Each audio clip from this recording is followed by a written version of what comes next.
record in case number 2024-00099, electronic application of Weirs Solar LLC for a certificate to construct an approximately 150 megawatt merchant solar electric generating facility in Webster County and Hopkins County, Kentucky, pursuant to KRS 278.700 and KAR 5110. My name is Angie Hatton. I'm chair of the Kentucky Public Service Commission. I also serve as chair for the Kentucky State Board on Electric Generation and Transmission Siting, and I'll be presiding today. Joining me today are Commissioner Regan and Commissioner Stacy. And the other three siting board members will be attending via video conference. I can't see on my screen here, but let's see, we have Deputy Secretary Lyons is on, yes. and I think, Yeah, we have County Judge Executive Jack Whitfield on. And who's that? and Sangeetha Mohandas. Okay, she's Yep. with their staff. Okay, all right. At this time, I would caution attendees to please set your cell phones on silent or turn them off. The siting board is hosting the hearing in person and via video conferencing. So for that reason, I ask you to do the following if you're appearing remotely. Mute your microphone if you're not speaking. And if you use a phone for the audio and a computer for the video, turn off the computer audio. If you're in a room with several people on your own computers, turn off the computer audio for all but one computer. If another participant is in a nearby office, close the doors between the offices. Please alert the siting board if you are experiencing technology failures that prevent your participation at any time in the proceedings. Attorneys should contact staff using the previously supplied contact information. The hearing today is for the purpose of taking evidence in this matter. At this time, I'll accept entry of appearance of counsel. Good morning, Heather Temple and Britney Koenig for Mahoniger Law Office. Good morning. And for staff? Brian Lumis for commission staff. Okay. And are your witnesses, counsel, going to appear in the order listed: Morales, Atkinson, Bartles, Ross, Wilburn, Lumis, Andrews? Just Your Honor, except for with one exception, would make a motion to excuse Miss Elizabeth Wilburn from the hearing today. She was yesterday very ill and did not feel like her presence here would be beneficial due to her illness and not getting everyone else sick in the hearing room.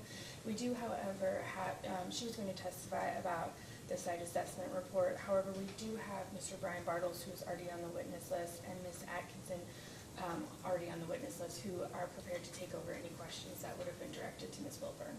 Okay. If that becomes an issue, we'll take that out? Yes, ma'am. Okay. If people have questions that can't get answered. Yes, Okay. and I believe she was planning on watching the hearing and can assist with any post-hearing data requests that would come to her if people in the hearing room could not answer them today. Okay, thank you.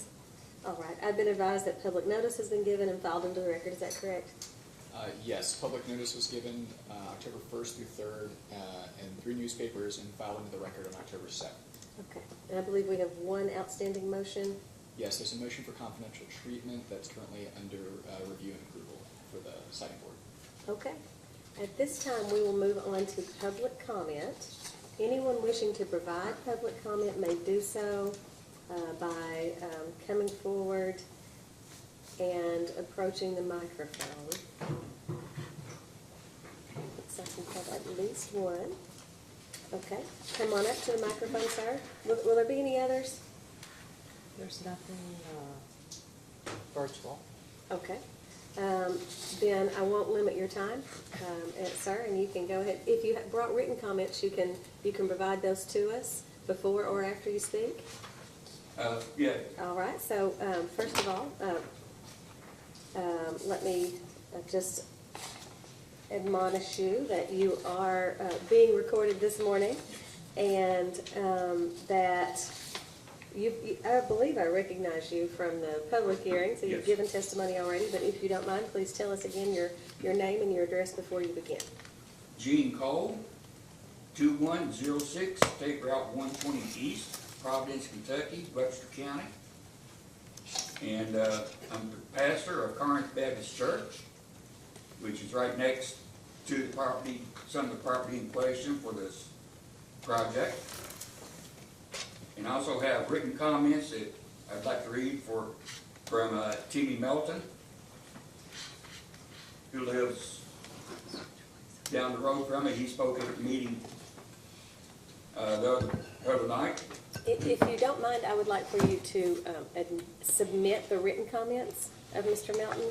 Okay. Is it Melton? Yes. Yeah, and then give us your comments. Thank you. Okay. And then there's also some written comments from his daughter, research she's done on solar, which I'll submit also. Okay, yep, we will take those into evidence after you are finished speaking. Thank you. Go right ahead. Yes, they did provide public notice, but in the newspaper that I received, is only like a 2-column inch article. I know that they're only required to do so much by law. They're only required to have a certain size notice, but it was hard to find. And I even looked last night, and I still had to search for it. I would think, wanting to be a good neighbor, they would make sure, and really make sure that people got the word, especially the neighbors around. Now, moving on into the property, it is in a flood zone, floodplain area, and Church Road does flood with heavy rains. It's not impassable, but it is covered. You cannot see the road in places. And the section of road that my church is on is only a county maintained road, very narrow. Hard for 2 vehicles to get by at times in places. It's not, but being a county road, it doesn't have a lot of the weight limit requirements that your state roads, interstates have on it.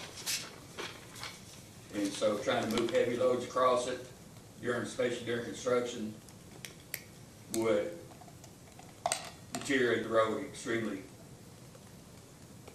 quickly.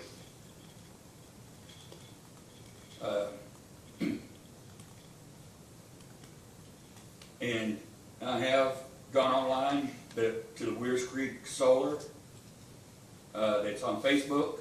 I am Gene Cole that has posed questions on that, asking about being able to raise crops along with the panels, but we know that can't be done.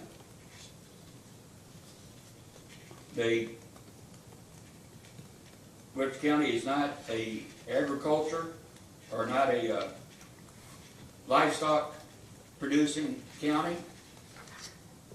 Back before all your factory farms really took over and government stepped in with all sorts of regulations, people did raise their own livestock, but now they don't. It's all being converted into cropland. And so, from what I've seen, the only type of agriculture activity that can be on the land would be to raise sheep, just to help keep the grass trim, but then they would have to put in all the support facilities, the barns, stables, corrals, and get the equipment to maintain all of those, which is a higher expense as well, because they don't have those facilities anymore.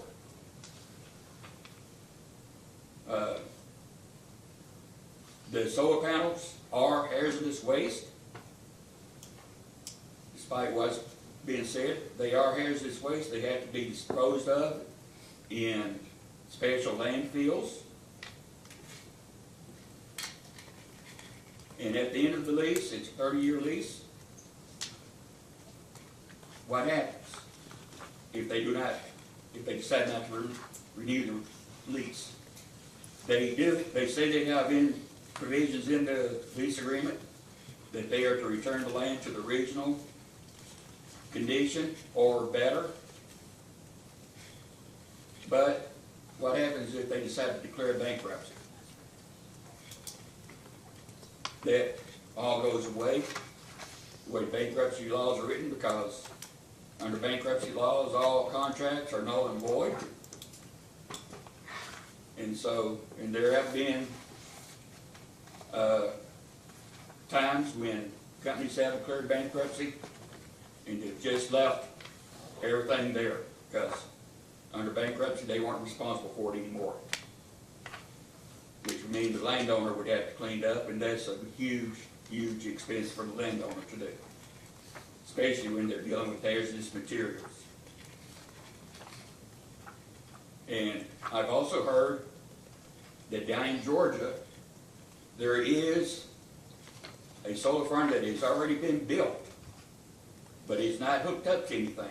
I don't know why or anything like that, but there's a facility already built.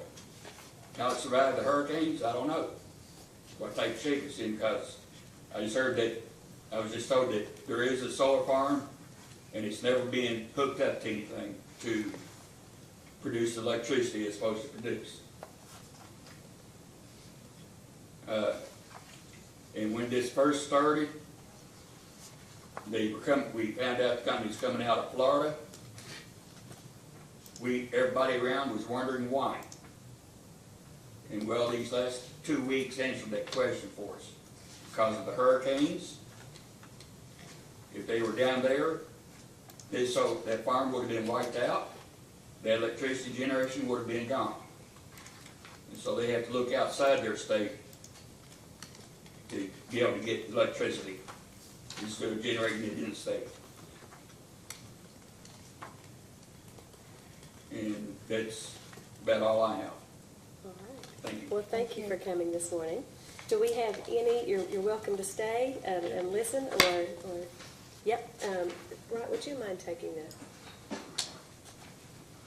And we'll stamp that and have it submitted into the case record and provided to everyone electronically. Anyone else wishing to give public comment this morning? All right. Anyone else who does wish to provide public comment may do so by following the instructions on our website, psc.ky.gov. Written comments may always be submitted by sending an email to psc.comments@ky.gov. And let the record show that instructions and link to provide public comments have been posted on the website for the past 24 hours.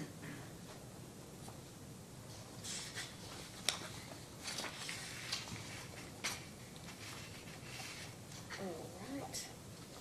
Before we take evidence in the first witness, I'll say that I have to step out at 10:30. And at that point, Commissioner Regan will take over. So hopefully that's a little bit seamless. But just in case this first witness lasts a long time and y'all wonder why I just lost interest.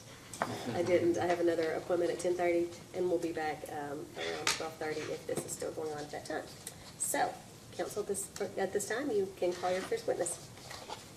Yes, Your Honor, we will call Lester Morales. Please stand, please. And may he bring the binder we have printed out with the case record to the stand? Yes. When he gets up there, have him identify himself and then tell us what he has with him.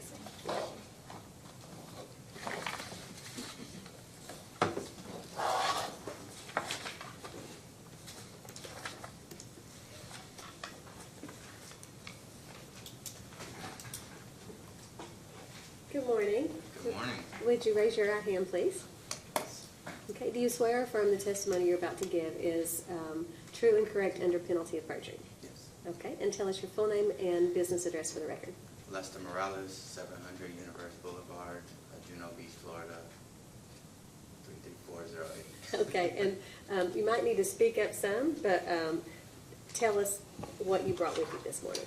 I brought with me today some of my notes for the hearing, and then we brought over a binder with the application we submitted to the site board. Okay, have a seat, please, and counsel, you may ask. Good morning. By whom are you employed? NextEra Energy Resources. And what is your job title? My job title is project manager. And what relationship does NextEra have with Weirs Creek Solar? Weirs Creek Solar is a subsidiary of NextEra Energy Resources. And did you provide any responses to data requests that were filed in this case and provide information in the application? Yes. And do you have any revisions, amendments, or edits to any of those previously filed documents or portions of the application? Not at this time. And the witness is now ready for cross-examination. Counsel? Good morning. Good morning.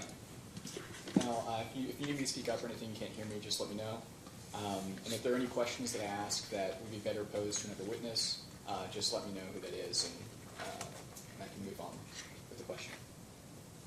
So first, I'm going to refer to the site assessment report, attachment A, exhibit 3, preliminary site layout. Has anything changed since that plan was originally submitted with the application? So we are currently constantly revising the design. It is a preliminary design. Nothing has changed per se, but there are planned changes to the design as we speak. But as of now, there are no Correct. additional changes Yes, to it. correct. Sorry. Well, there is one. We are planning to submit a surplus application to add a battery facility, which we did include in our application, our data request. That has been added to the site layout. Has that been filed into the record? I think it has, but I would have to confirm. If it hasn't, could you provide it in a post-hearing Yes, data request? absolutely. Then I have a few questions about the general corporate structure for Weirs Creek. So first, just what entity or entities own Weirs Creek Solar?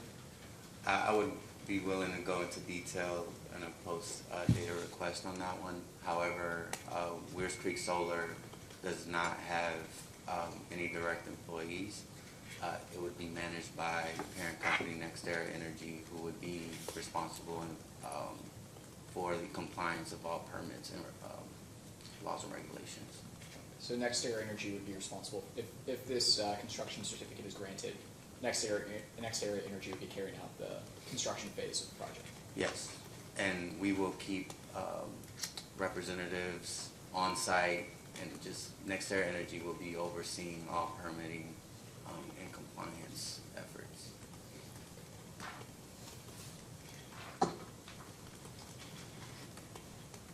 Okay. Site assessment report provides information on vegetative screening used in the site. Sorry. Could you explain the vegetative screening plan in more detail, including how the areas of the site were chosen? I would yield that question to Brian Bartles, our environmental specialist.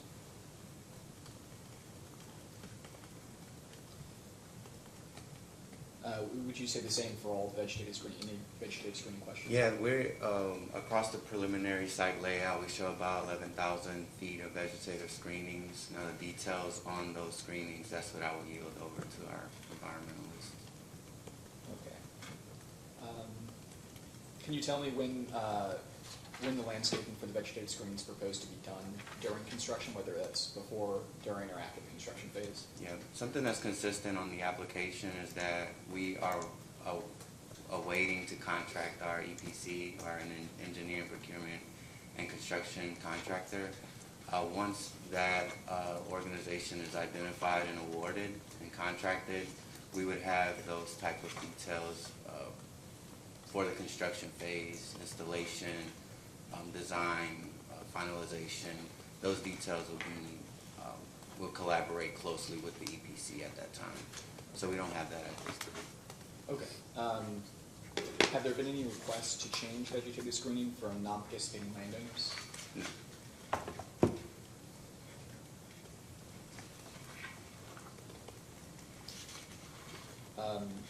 There have been a couple of public comments filed into the record, generally objecting to the project.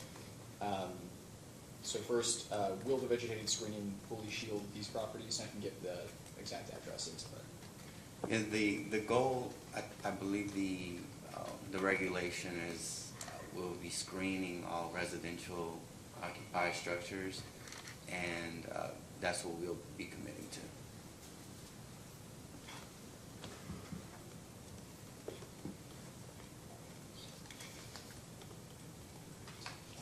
Next, I have a few questions about the transmission line also being constructed for the project.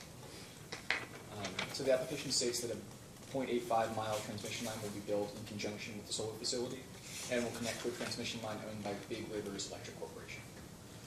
So first, what entity will own the completed 0.85 mile transmission line? Will it be Weirs Creek Solar or will it be Big Rivers Electric? The transmission line itself, I would be happy to answer that on a post-dated request.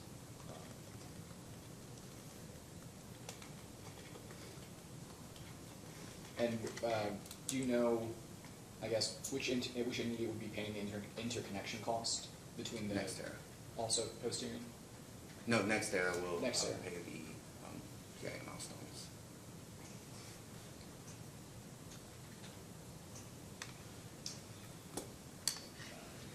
And then have any studies been completed to confirm like load studies for transit, like connecting the solar facility to the electric grid? And in general, where's the project in relation to PJM application? So we're connecting into the MISO ISO grid. So that's where our executed GIA is with. If I'm following the question correctly. We do have an executed GIA that's existing, and the surplus application would be an addition to that.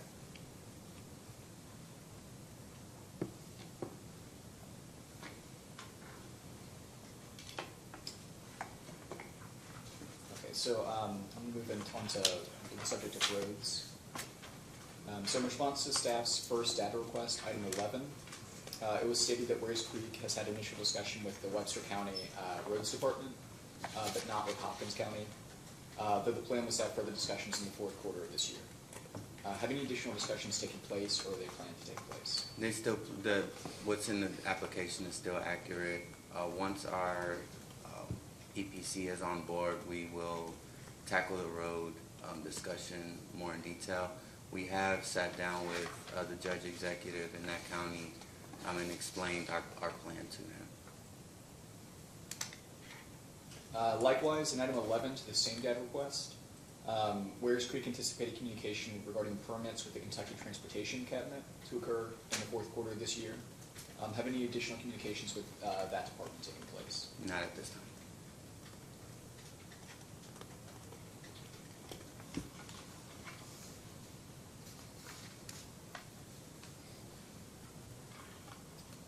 In response to staff's first data request, items 13 and 14, it was stated that no haul plan had been established yet. Are there any updates on a haul plan, or any other specific information concerning vehicle types, weight, frequency during the construction phase? That's another topic. We're waiting for the EPC to be onboarded. Then the EPC is the entity that determines the haul routes. That's when we'll go into details there. Are there any updates on when that contractor will be brought on board? It can be. I'll leave that question. I'll yield that question to Esther Atkinson. You said it was the EPC? I'm sorry? The ECT or EPC? Sorry. The EPC determines the haul routes. The details on the timing of the award, I would yield to Esther on that.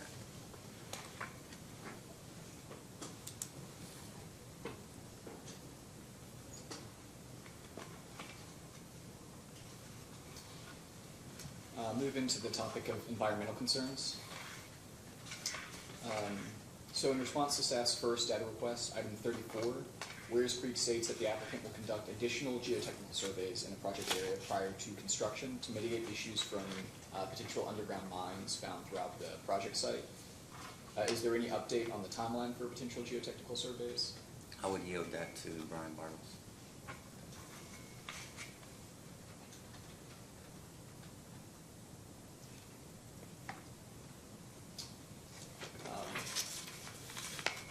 Now, I'll refer to attachment 2-17C to staff's second data request, item 17. In it, there's a subsidence review that found that 10.3% of the project area was classified as category 3, meaning that there was the possibility of future subsidence. Are there any mitigation measures planned for the areas of the project that are categorized as category 3? I would yield that as well to Brian Lumis.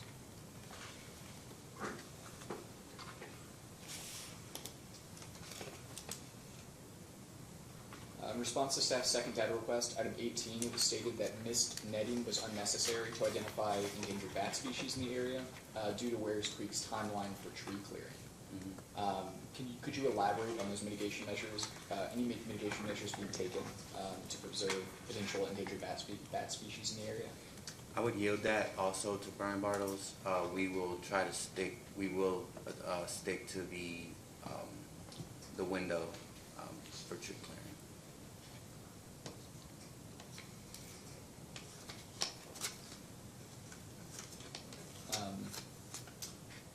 Has a purchase power agreement been executed for this project? No. Is there one Yes. planned to be Yeah. executed? Yes.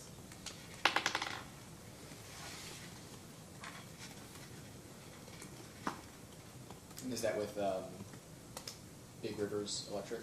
No. It's under negotiation still. Okay.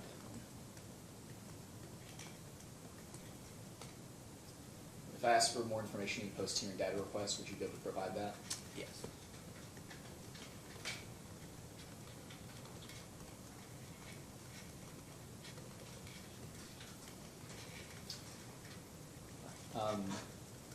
What company will employ the individuals that will be responsible for NextEra Energy will be employed, like we overseeing the project during construction phase, correct? And I'm sorry, ask me that a different way. NextEra Energy, will they be responsible for the employees that we oversee in the construction phase of the project? Construction phase, that'll be managed by the EPC. The EPC will be responsible for the employees constructing the facilities. I'll move into some general questions about community involvement in the project. Could you please explain any other involvement or outreach for the project other than the public information meetings? Yeah, absolutely. We aim to be a good corporate citizen at each project that we're involved in. This is actually the third or the fourth certificate that we're pursuing. And in each project in each county we try to be as involved as possible with the Chamber of Commerce, Economic Development, and Fiscal Court. We sponsor and donate heavily in these counties. For example, in Hopkins County in May, we had a terrible tornado rip through the city, and the judge they had a tornado relief fund and a team out there that we donated to. So we try to be as involved as possible in these counties.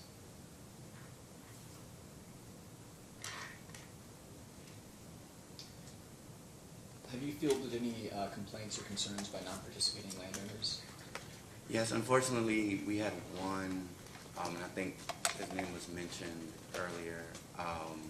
We had one attendee that was opposed to the project. The contents of his complaint was he just didn't like the location that was being proposed. Yeah, that's... Have you had any requests to alter vegetative screening by non-participating landowners? No. And have there been any other requests from anyone in the community, whether officials or residents, to change any of the project layout? No.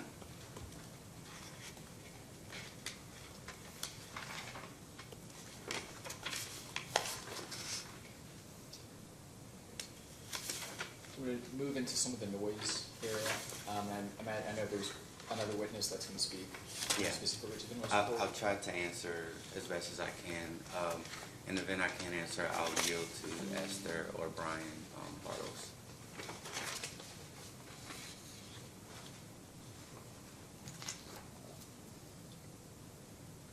I'll just move on to the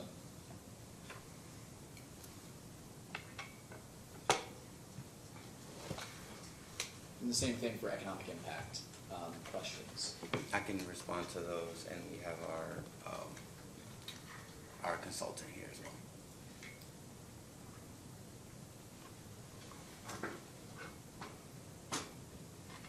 I'm sorry, just which witness would that be? That would be Brian Lumis.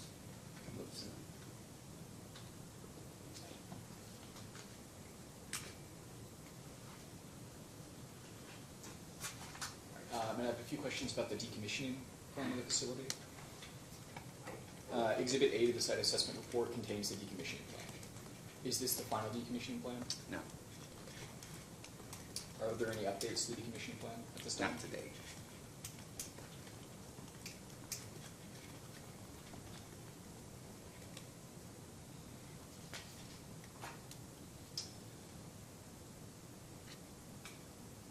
Do you know that whether all underground equipment would be removed in the decommissioning plan?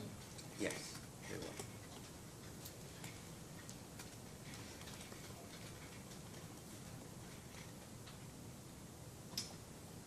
And could you explain the process that will be taken to ensure that the soil quality will be maintained so that it will be useful for agriculture after the operation of the project is completed?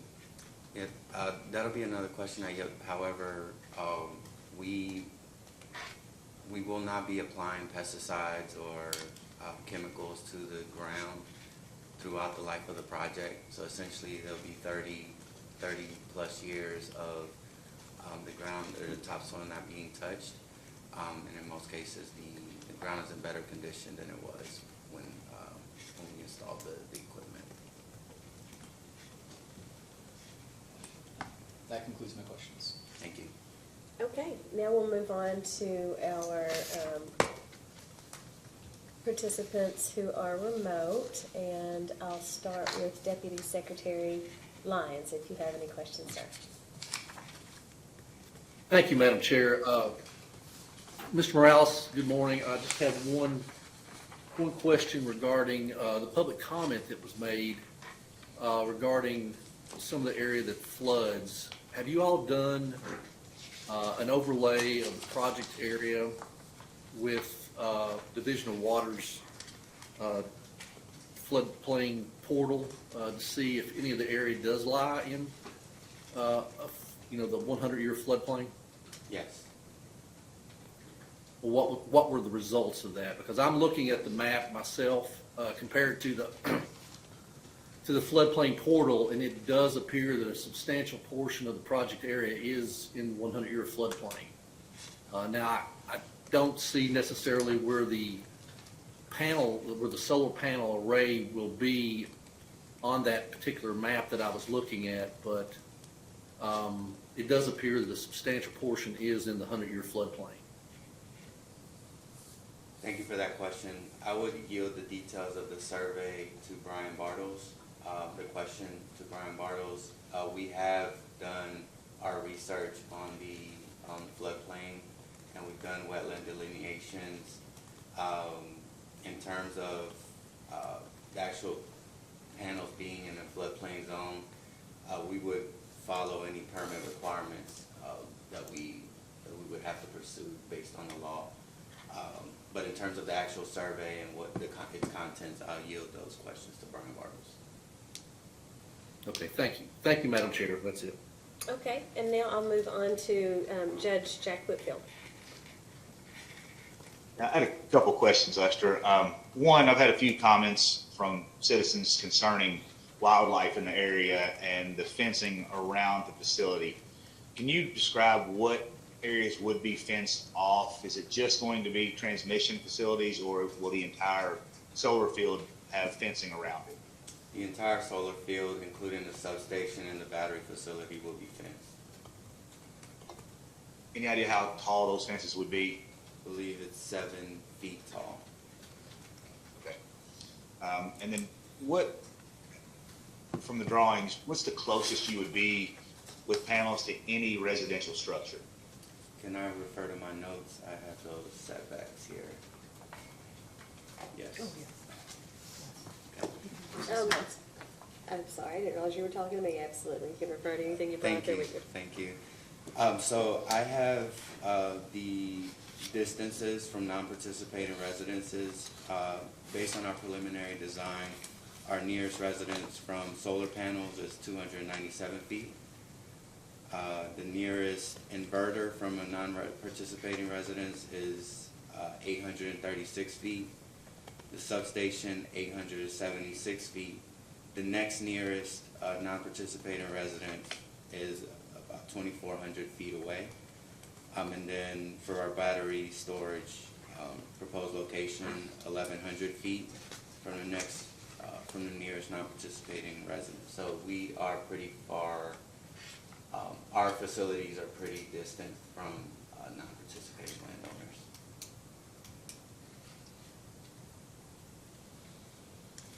Does that answer your question, Judge?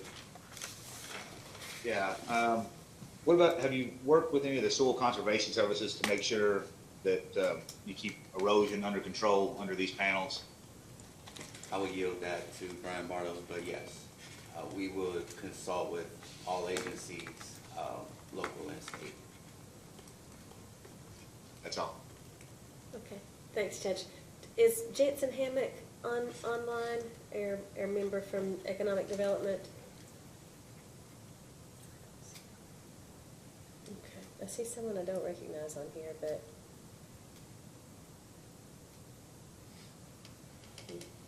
Okay, all right, so now Commissioner Regan. Sure, just a couple questions. And let me know if you're not the right person. Absolutely.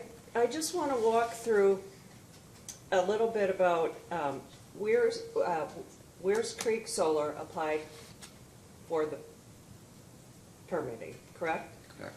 And then you said Nextera is going to have all of the construction workers, they'll be Nextera employees? No, they'll be the EPC, the contractors. Okay. Will be hiring the employees. Okay. When the project is complete, will there be Weirs Solar individuals based in Kentucky? No, the Weirs Creek Solar entity doesn't have employees. Nextera will hire the post-construction operations team that will be on site at all times. Or not at all times, but during operations. So if there was an issue with the solar panel, is there going to be a customer service office in the area? Is there going to be an 800 number? Where are those people located? So that's, there are, post-construction, we will have a complaint resolution plan in place for residents who have comments about the project. We will also be engaged with the EMS services to make sure there are protocols in place for how to respond to any emergencies. So it depends how we're targeting that question, who to contact. We will provide contacts for each type of issue that may happen. But there will be no full-time employees other than construction workers located in Kentucky. Is that a fair statement? So during the construction phase, there could be anywhere from 200 to 300 employees working the construction phase. Now, after the construction phase, we would hire about 2 or 3 full-time employees to oversee and monitor the site. Okay, in a post-data request, can you let us know what positions those will be? Yeah, we can tackle that. Okay, all right, thanks. Absolutely. Commissioner Stacy? Thank you. You indicated earlier that the responsibility for compliance would be with Nextera. Can you tell me what they would be responsible for exactly? We'll be responsible to comply with all laws and regulations and the Kentucky Siting Board mitigation conditions that'll come out. We will, once the EPC is on board, we sit down with them, making sure that all the permits that we've applied to, what we're committing to is communicated and followed throughout the construction process. I will be overseeing the permitting process. We will also bring on project execution teams. So both NextEra personnel will be overseeing the permitting compliance during the construction phase, and we'll have a project execution team that'll be monitoring the compliance on site full time, and we'll have an NextEra project manager on site at all times, making sure that we're. Let me follow up on that. Yep. So are they gonna be responsible for, you're gonna transfer all responsibility for that project after it's complete and running to NextEra? And will the company that you're working for, will you all have any responsibility, or are you contracting all that away? No, we will share that. We'll never release that responsibility to be. So you have a contract that says that, A contract with the EPC? with NextEra, I'm sorry, that I'm not. says you're gonna share responsibility with them, even though I'm just trying to follow up on something you told us. Yeah. That you're gonna say that they're responsible for all compliance. Is that you did say that? Okay, I think I understand what you're saying. During the construction phase, we bring on an EPC, a contractor who will be responsible for constructing the facilities. In that effort, we communicate all the permitting, compliance-related requirements to the EPC that they must follow in designing and constructing these facilities. And that once construction starts, we will all share the responsibility to ensure everyone's compliant with the requirements. Does that make sense? I understand what you're saying. Can you tell us what you said that the distance to non-participating landowners was as low as 297 feet, is that correct? Yes. Now, is that to a home, or is that to a barn, or what is that? To a home, to a residence. Okay. And so, what's your plan regarding that particular residence? So that's where our vegetative screenings come in. We would screen those residents. And describe that process of vegetative screening. Are you gonna plant something that's 3 feet tall today and 40 feet tall a year from now, or is it gonna be something that takes effect immediately when this project is up and going? Describe that. Yep, the details of the landscape, I'll yield that to Brian Bartles, but our plan would be to plant staggered evergreen trees to help with the visual buffers. Okay. He also said that there's not going to be any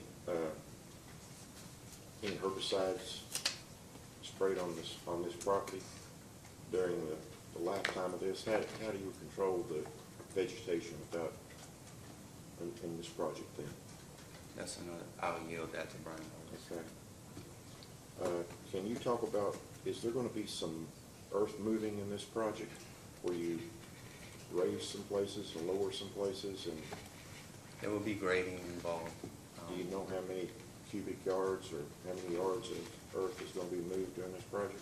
I'd be happy to answer that at a future, maybe a mitigation condition. Once the EPC comes on board, we finalize those upgrading plans. And it's my understanding that there's some underground mining under this property. That's my understanding. And has the company done some kind of study to see how the effect on that underground mining and all this earth moving on top of this of that would affect that property and the underground mines and possible drainage into those underground mines, and how the possibility of that could migrate and affect other property owners?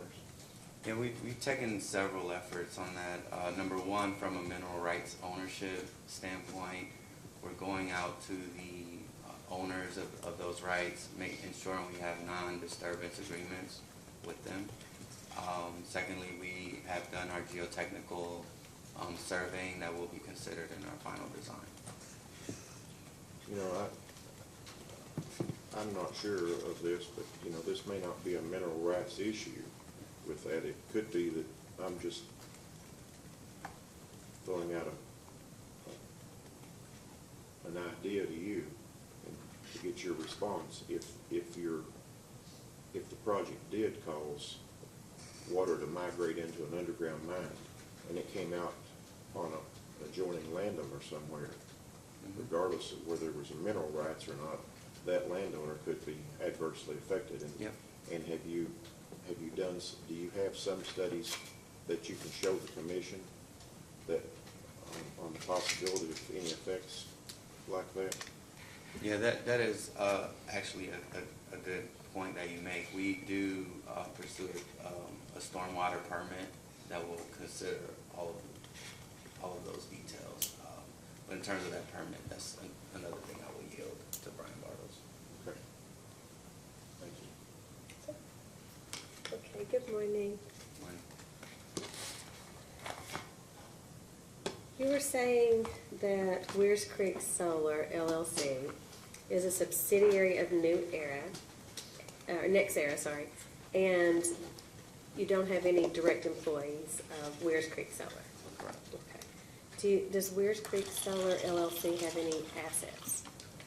The facilities are under Weirs Creek Solar. So assuming this permit is granted, would that be the only asset of Weirs Creek Solar? The permit? Mm-hmm. Not, I believe, I can answer that in a post data request. And which company name would all of the leases with local landowners be in? Weirs Creek Solar. Weirs Creek Solar, okay. And do you anticipate that you would then transfer the permit to Nexera or continue to hold it in the name of Weirs Creek? It'll be under Weirs Creek Solar. And a public comment that we had earlier was inquiring about the possibility that Weirs Creek Solar down the line somewhere files bankruptcy. Who then is responsible for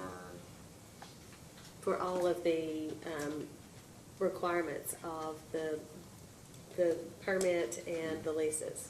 I would be happy to answer that in a post data request. That's not something that's been worked out in contract already? No, I'm sure, I just probably don't have that answer with me right now, but we do have those answers. Is this a structure that Nexera has used before, Yes. where you would just have an LLC formed in the state where a solar facility is being built? Yeah, we've actually, we've received 3 construction certificates in the state already. In Kentucky Yes. already? Okay, so this will be the 4th in Kentucky. Yes.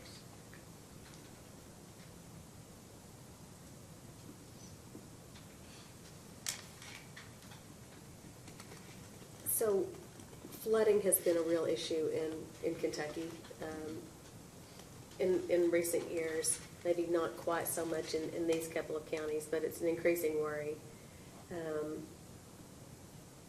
How closely does your company look at what happens if this area is flooded? If flooding undermines the solar array, what is your plan if that were to take place? So I would yield the details to that to Brian Bartles, but we take into consideration heavily the data that's already out there with the floodplain, wetland databases that are out there.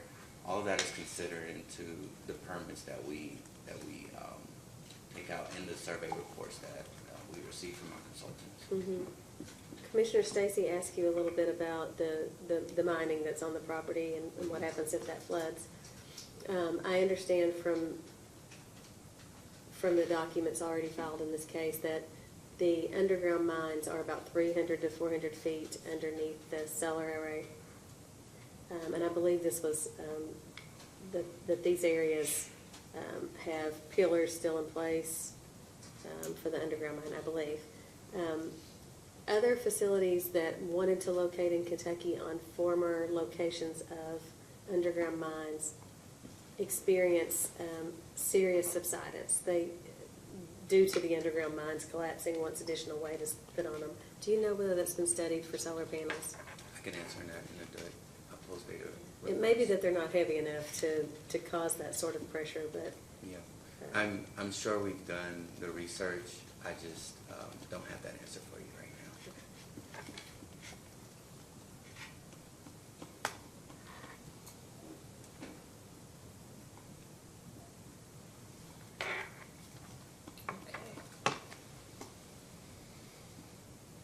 Any follow-up questions by any other of the parties? Yes, ma'am, if I may. Yes, Judge Whitfield. Mr. Morales mentioned, I think, 3 other solar facilities going in Kentucky. Are they going in under Weirs Creek, or are there 3 other subsidiaries under NextEra? There are the latter. So Seabury Solar, Seabury 2, and Green River Solar are all LLCs, as subsidiaries of NextEra Energy Resources. Can I ask why, instead of NextEra doing this, there would be 4 different subsidiaries that don't have any assets or employees? Each project is its own entity.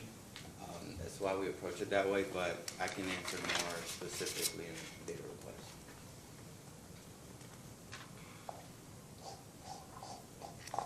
And then the flooding issue was brought up, but of late, since 21, I'm much more concerned about solar panels flying through the air in a tornado. So how well are these attached to structures to ensure that we don't have 8-foot pieces of glass slicing through neighborhoods? Yeah, the likelihood of that. I would defer the mechanics and the design questions to Esther. Yeah, I understand likelihood, but the likelihood of a tornado staying on the ground for 280 Yeah. miles or whatever it was in 21 was pretty low, but it happened. So now Yeah, absolutely. I think about things. I understand. Okay. And I believe staff has follow-up. Yes, just a couple questions. One, in the application, it was stated that Weirs Creek is seeking payment in lieu of taxes, pilot, or industrial revenue bond, IRB, with Hopkins and Webster counties. Yeah. What is the status of that, of those applications? We're actually working on a resolution plan and an interlocal agreement with Hopkins County. We're drafting those reports or those documents now.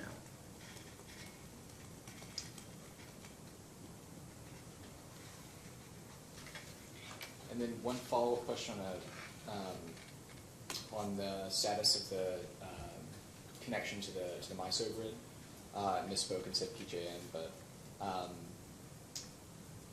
essentially just if you could just one more time go into depth on where Weirs Creek is in the process of its application to connect to the MISO grid. We haven't executed GIA with MISO already. What's GIA? It's a general interconnection agreement. Already executed. Already executed as of May of last year.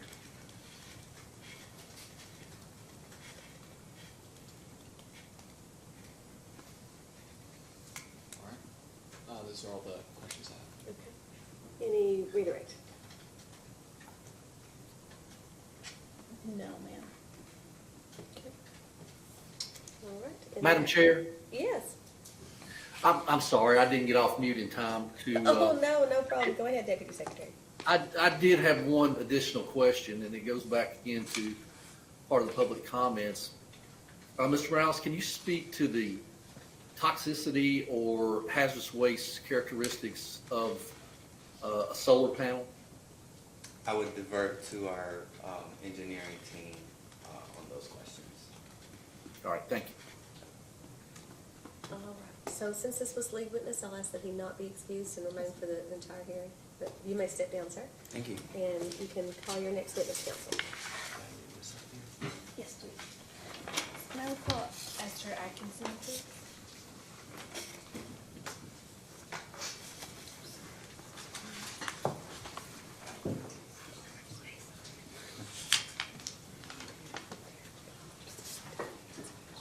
Please state your full name and your business address, please. Esther Atkinson. You may need to speak up, ma'am. Esther Atkinson, 700 Universe Boulevard, Juno Beach, Florida, 33408. Okay, and please be seated. Do you have the same information These up are there? These are just notes that I just took of possible Okay. follow-up questions that that might be addressed to me. Okay, and then otherwise, the same documents that the previous witness had as well? I didn't, oh, I'm sorry. Yes. Okay, all right, counsel, you may ask. Oh, sorry, raise your right hand. I'm fairly new at this. Do you swear to tell the whole truth and nothing but the truth under penalty of perjury? Yes. Thanks. All right, counsel, you may ask. Thank you. Good morning, Ms. Atkinson. Could you state your job title for the record, please? I'm a project manager with the Engineering and Construction Division. With what company? Exterior Energy. Exterior Energy. Okay, thank you. And did you cause any testimony or responses to be filed in the record of this case? Yes, I provided data responses. Okay. Do you have any changes to those at this time? If I asked you the same questions today, you give the same answers? Yes. Okay. And is it your intent to have those responses and testimony incorporated into the record of this hearing? Yes. Thank you. The witness is available for cross. Okay, counsel? All right, good morning. Morning. So I'm gonna ask you some questions, and again, if you have, if it's a answer that would be better provided by another witness, just let me know. So I'll ask a question, I believe, that was directed to you about potential haul routes, or at least the technical traffic during the construction phase of the project. So in response to staff's first data request, items 13 and 14, it was stated that no haul plan had yet been established. Are there any updates on that haul plan, or are there any specifics concerning number, type, weight, and frequency of work vehicles? We do not have an update on our haul route plan.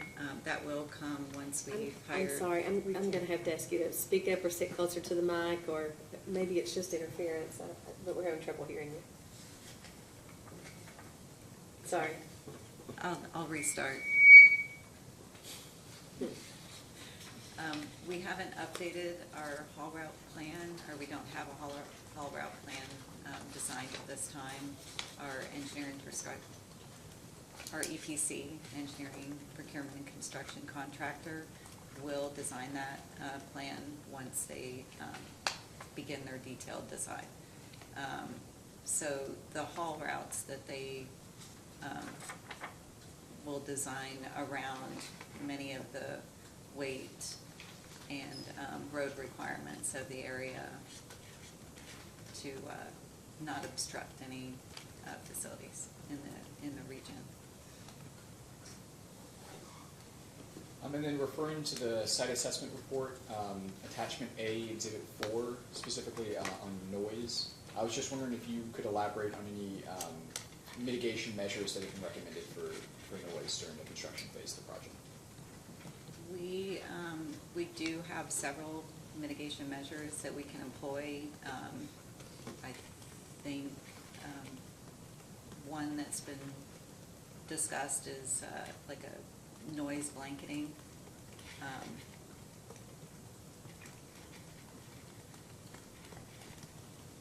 And what does noise blanketing entail? It's basically a truck that follows along the construction activity, like pile driving, that mitigates the noise to neighboring parcels. How does that work? How does the truck blanket noise?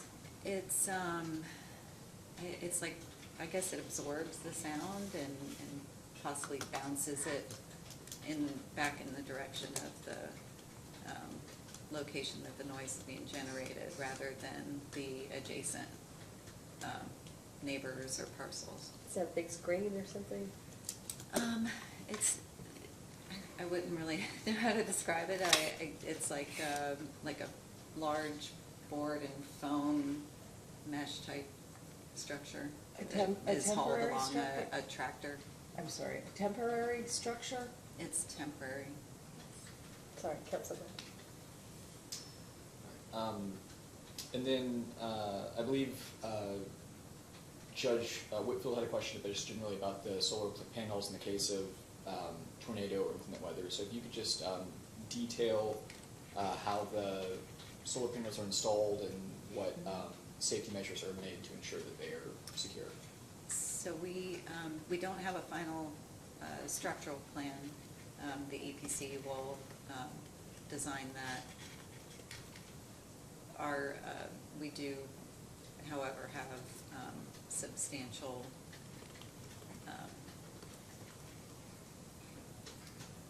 trying to think of the word, design measures in place to make sure that we're in adherence with any type of weather events, high winds. Tornadoes are definitely an outlier, and it's hard to avoid that, but I think our panels will definitely hold under a typical high wind.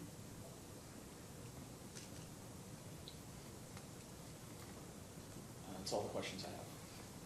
Okay, and now we'll move to Deputy Secretary Lyons. Good morning, Ms. Atkinson. Are you the one to speak to the geotech report? In part. We do have a preliminary geotech report. Can you just give us the, I guess, the conclusions of that regarding subsidence in the underground mines? We talked a little bit about that, but we didn't get much in depth to it, and just wanted you to speak to that for the record. Yes, and our underground mines, to that point, are pretty far underground, if I'm not mistaken. I don't have the exact measurements, but our piles and anything that we're gonna be doing subsurface would not come close to the mining facilities that are subsurface. As far as the subsidence, we haven't located any subsidence in the area after the preliminary geotech study was performed. Have you all talked to the coal companies that have permits underground on that site? Have you talked to them? I would probably have to defer that question back to Mr. Morales. Okay. How deep do the piles go in the ground? I mean, we don't have the final structure design, but I would say the deepest would be probably 10 to 20 feet. Okay. Can you confirm, there's a bit of confusion in the record regarding surface mine versus deep mine permits there. Can you confirm that there is no surface mining activity past or present in the project area? I would have to defer that question in a data response. Well, I'll help you out here. I don't think that there is, but I wanted to make sure that, because I have done the research, and there are 3 underground permits, one of them active, and there was no surface mining permitting activity that we have a record of. So I'll help you out there rather than go to a post data. I just wanted to get that on the record and clear up that confusion that was in the submitted materials. That's all I have, Madam Chair. Thank you. Thank you. Judge Whitfield? A few items go back to some things that have already been discussed. As far as the high winds, tornadoes, you all out of Florida, do you follow, I know Florida has some strict building codes in regards to hurricanes, hurricane straps, things like that. Would any panels built here at least adhere to the codes that are in effect in Florida to help mitigate any danger from wind events? We, I believe, have different permitting requirements, dependent on the region, so. And I'm sure there are we different would- requirements. I'm asking if you could consider adhering to the ones in Florida, because I know they're strict as far as hurricanes, so that's just a request I guess I'm making. I don't, so, I'm sorry, can you rephrase the question? Are you asking if we would have the same requirements as Florida? And if in you Kentucky? don't have the same requirements, could you install them to those standards here? I wouldn't believe that it would be the same standards in Kentucky as we use in Florida. It's a different design mechanism, but I think he's asking, would you be willing to look at that? we can take a look at it and respond later. I wouldn't be able to, Who would be the Confirm best that. person to testify about what those standards are, the differences in Kentucky and Florida, and like, for instance, how deeply you're pile driving and, Sure, if I might, I don't know that we have anyone here today who could talk about the differences in permitting. okay. Because NextEra is kind of segmented, and each, the people here today work on projects in this region, not necessarily projects in other regions. And so I don't know that they would be familiar with the permitting requirements in different areas. Okay. And how those would differ. Yeah, that makes sense. But I also think Judge Whitfield has some pretty serious concerns considering No, I what his understand. region's undergone with tornadoes. Follow up Okay, we can with follow that up. and proceed. Would be And- happy to. In regards to the mining, I'm not very concerned with the panels themselves, because I think all the mines there are fairly deep. But I would hope that somebody has gone to the Department of Mines and Minerals to get some mapping, especially in regards to the substation or any other significantly heavy structures that would be put in. Because I think if you have a stationary structure that's significantly weighted like that, you may see some subsidence, and if the substation has some problems, it's going to cause problems everywhere else. And I know there are maps available either through Alliance Coal or the Department of Mines and Minerals, so you could try to ensure to locate the heaviest items on the pillars that are left underground. And I'm fairly familiar with this because I worked underground for about 16 years, so that's something I really think you should look at, or it's very possible you'll face some issues later on. yes, we have taken a look at that preliminary, and it is going to be an ongoing part of our final design. That's all. Okay, thank you. Commissioner Reagan? Have you worked on any solar projects in Florida? I have not. Okay, so, but I'm assuming they have solar down there to We the do project. have solar in Florida. Do you know how they fared during the hurricane? Do we have any data on that, or that you would have? I do not have any data on that. Is that something I we mean, could request? We recently had a hurricane, but I'm not sure of the outcome of the solar arrays in our area. Okay. All right, thanks. Commissioner Stacy? Ms. Atkinson, have you been involved with other solar projects anywhere? Yes, I have. Can you tell us where those are? I work on another one in Kentucky. Can you in, tell us the location of that, please? Owensboro. Okay, and go ahead. Others? Should I list all the states, or? Sure, that'd be fine. Okay, it's majority are in the Midwest, Ohio, Missouri. I'm also working on one in Michigan. And then previously I had a lot of Northeast projects.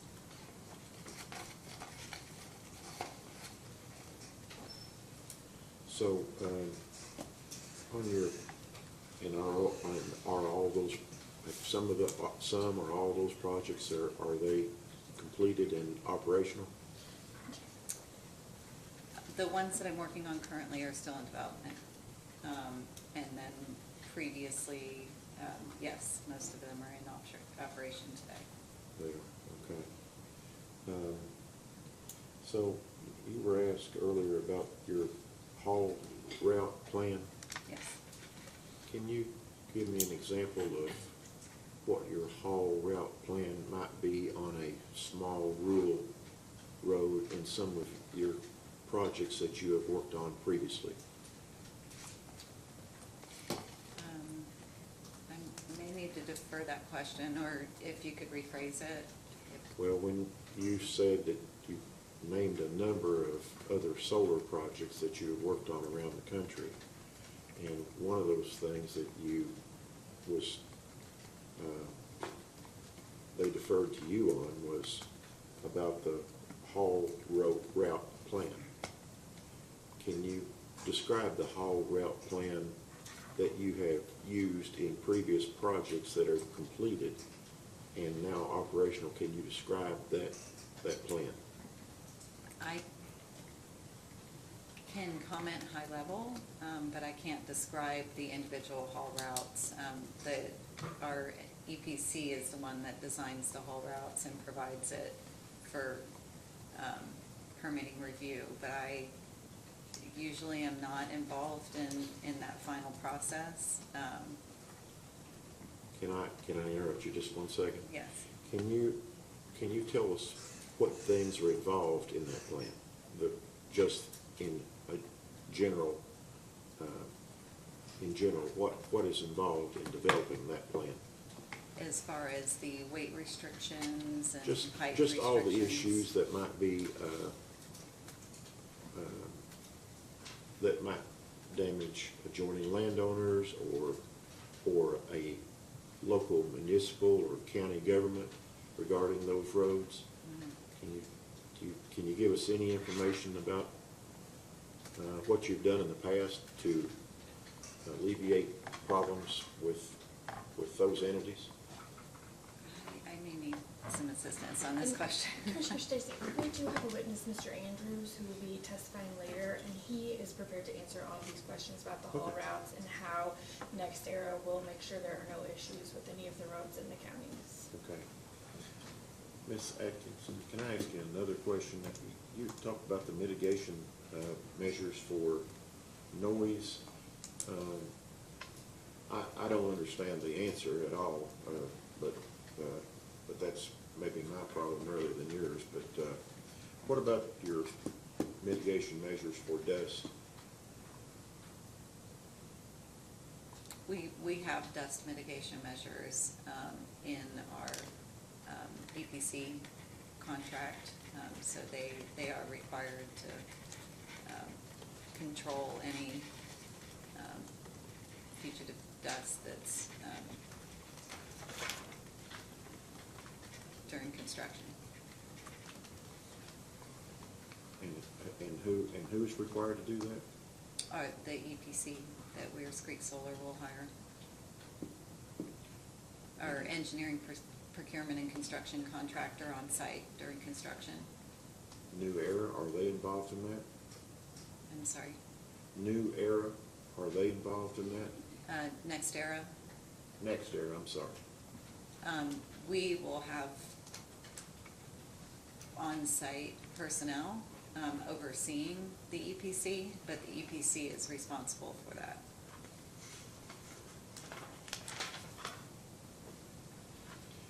Can I just ask you a general question? Yes? You just give me your best take on it. We've heard two witnesses, and it's been a lot of nice conversation, but not a lot of definite answers. Can you give me one or two definite things that you have a plan for that's in place, there's a signed contract to alleviate concerns of these communities and the neighbors to this project?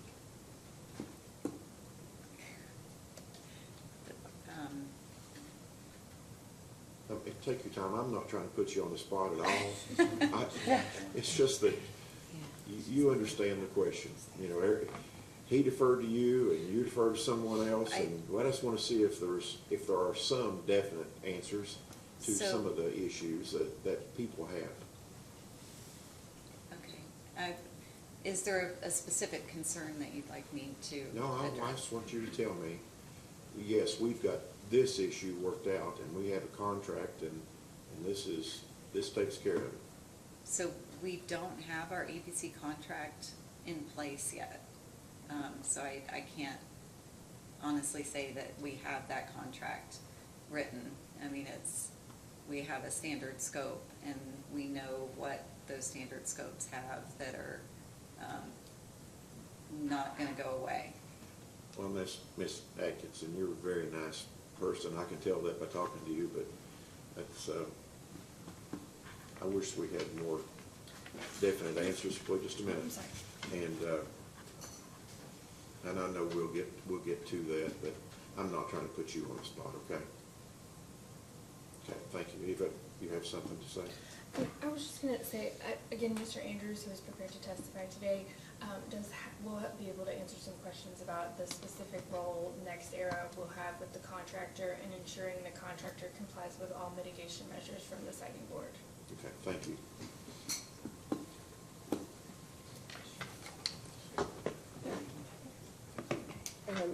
Just one question. Do you know whether there's a permit in place from the Division of Water to operate in a floodplain? We don't have one at this time. I think right now our preliminary design actually avoids the floodplains, Okay.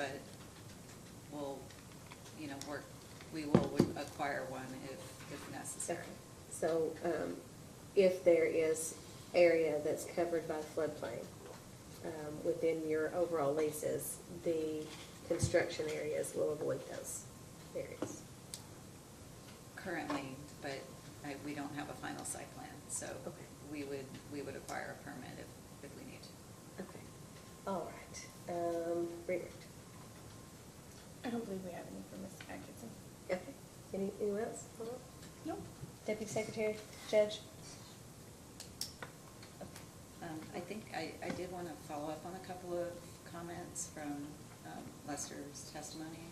I don't have any objection to that. Sorry. One of the questions was for the T-line, that would be owned by Weirs Creek Solar, LLC, up to the point of interconnect. I'm sorry, up to the point of Where interconnection? Where the switch yard is.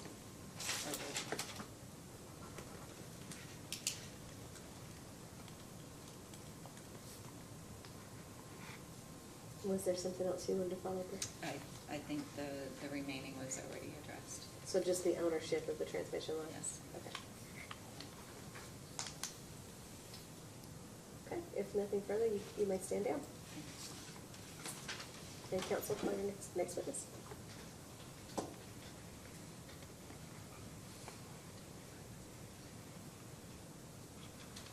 We've got Mr. Bartles, please. Okay.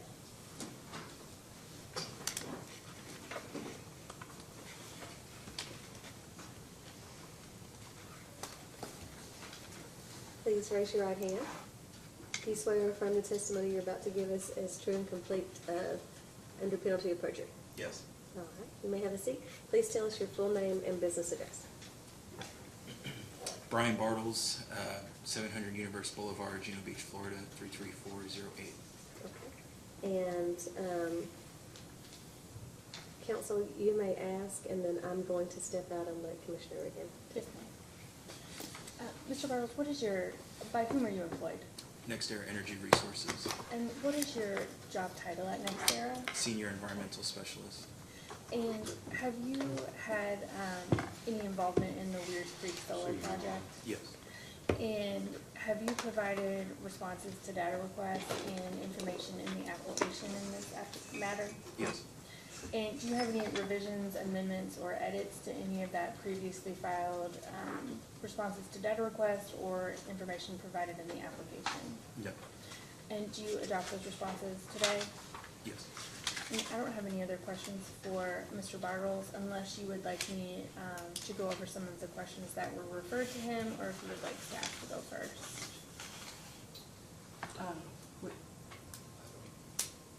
Do you want to go ahead? That's fine. Mr. Bartles, one of the issues that was left for you to talk about was the vegetative screening plan. Could you provide the siting board with more information about that? Sure. In areas where we had adjacent non-participating receptors, residences, or churches, we would apply a staggered double row of a mixture between evergreen and deciduous trees and shrubs, either native or non-invasive, to comply with the compatibility for the scenic surrounding for the project. And do you know how tall will those be when they're fully matured? Fully matured, I don't know the exact height of each tree species that we have proposed, but typically, they would be at a height that they would block the project facility from view. And you said that will be double row staggered? Correct. And so that will provide the best screening possible for non-participating residences, and I believe you mentioned the church as well. Correct. Okay. And those, I assume, are fairly fast growing, but it will have some time before it reaches full maturity. Correct, right. We try to use species that are adaptable and suitable for the site specifically. Okay. And so they are native to the area? They will be native or non-invasive. Native or non-invasive, okay. And then as far as the other vegetation, could you talk about the vegetation within the fenced area and specifically under the panels to deal with erosion?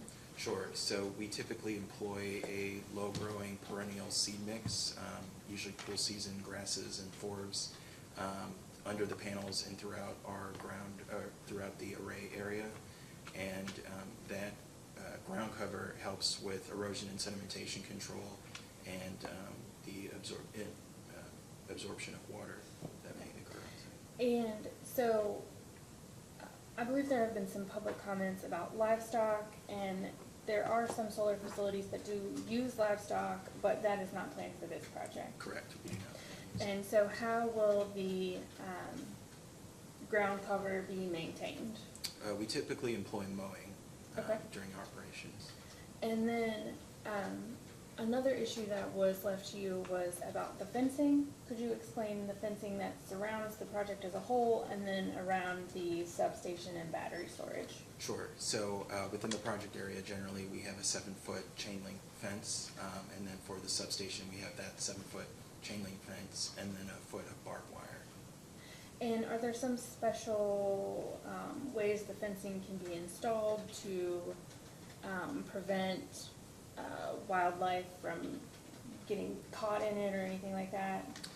Yeah, typically, for the areas without the barbed wire fence, I think the judge mentioned deer, they're able to jump over that fence without any issue from what we've seen for our projects. Okay. And then the other wildlife that has been mentioned is the potential threatened or endangered bat species. And how is Weirs Creek Solar dealing with those bats?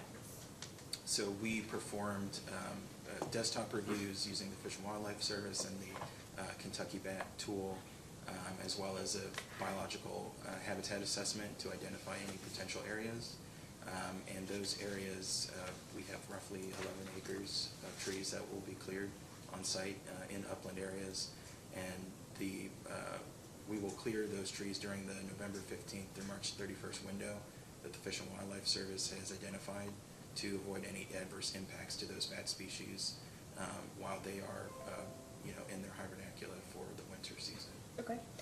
And as far as any floodplain issues, I know that's been brought up. Can you explain what Weirs Creek Solar has done to mitigate the floodplain issues and will continue to do for that issue? Sure. So my understanding is that all the project infrastructure has been sited off of the 100-year floodplain that has been identified within the project area.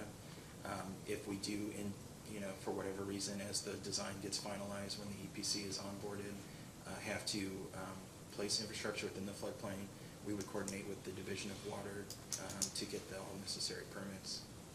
And does that include the stormwater permit if needed? It's sort of a separate permit. Okay. But yeah, we would also seek a construction stormwater permit, the Kentucky Pollutant Discharge Elimination System permit, for any ground disturbance associated with the project. Okay. And I believe those were all the questions that were kind of left for you, and so I think he is now available for cross. And can I just ask that you speak up? I'm sorry, Oh, we're yes. having a hard time hearing. Sorry. We did have more plexiglass, so hopefully it'll help here. Ready? All right. So I'll go through a few questions that I still have for you, and if these are ones that you just addressed, I apologize.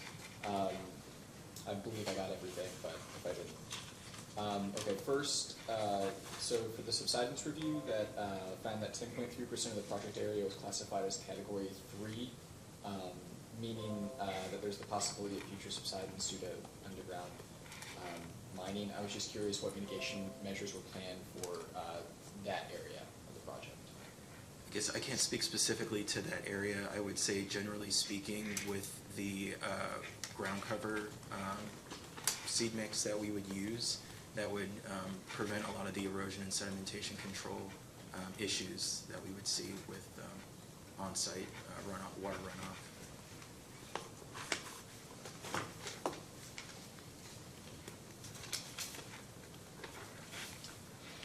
And I know that you discussed potential endangered bat species in the area. Are there any other potential endangered species that you're aware of in the project area?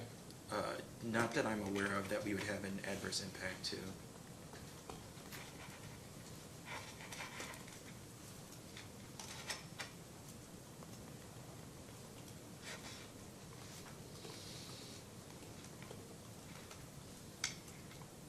And then, could you explain the process that will be taken to ensure that soil quality will be maintained and be useful for agriculture after the operation of the project is ceased? Sure. So, kind of as I referenced earlier, you know, we have the low-growing perennial seed mix that we use as ground cover, and so generally speaking, over the life of the project, these are largely agricultural fields, so you're not going to be having the annual harvesting and tilling of the soil. You know, that soil would be maintained, you would have a ground cover over it, so you wouldn't see the kind of nutrient sapping that you would expect with ongoing agriculture.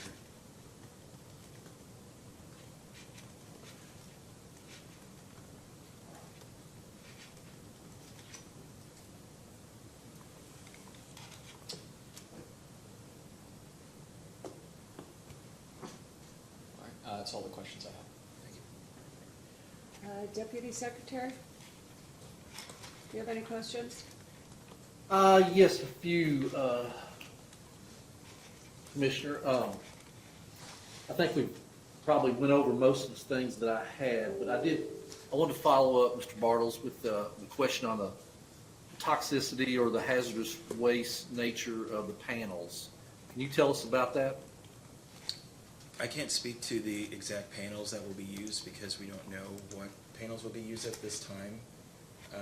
But typically all of our panels are recycled, and we would get safety data sheets from our manufacturer for the final panels that would be used. Are they generally considered hazardous waste when you have to replace them? Typically not, no. And they don't leach any type of chemicals or other pollutants out of them generally, is that correct? That's correct. Okay, thank you for that. You spoke to, there's been several questions about threatened and endangered species, and I think you've answered most of those about how you'll go about complying with the regulations, state and federal, on that. In the staff's data request number 2, I think it was, you provided the IPAC response from the Federal Fish and Wildlife and made reference to the KY bat from response from our nature preserves folks, but I did not actually see that response in the record, and maybe I just missed it.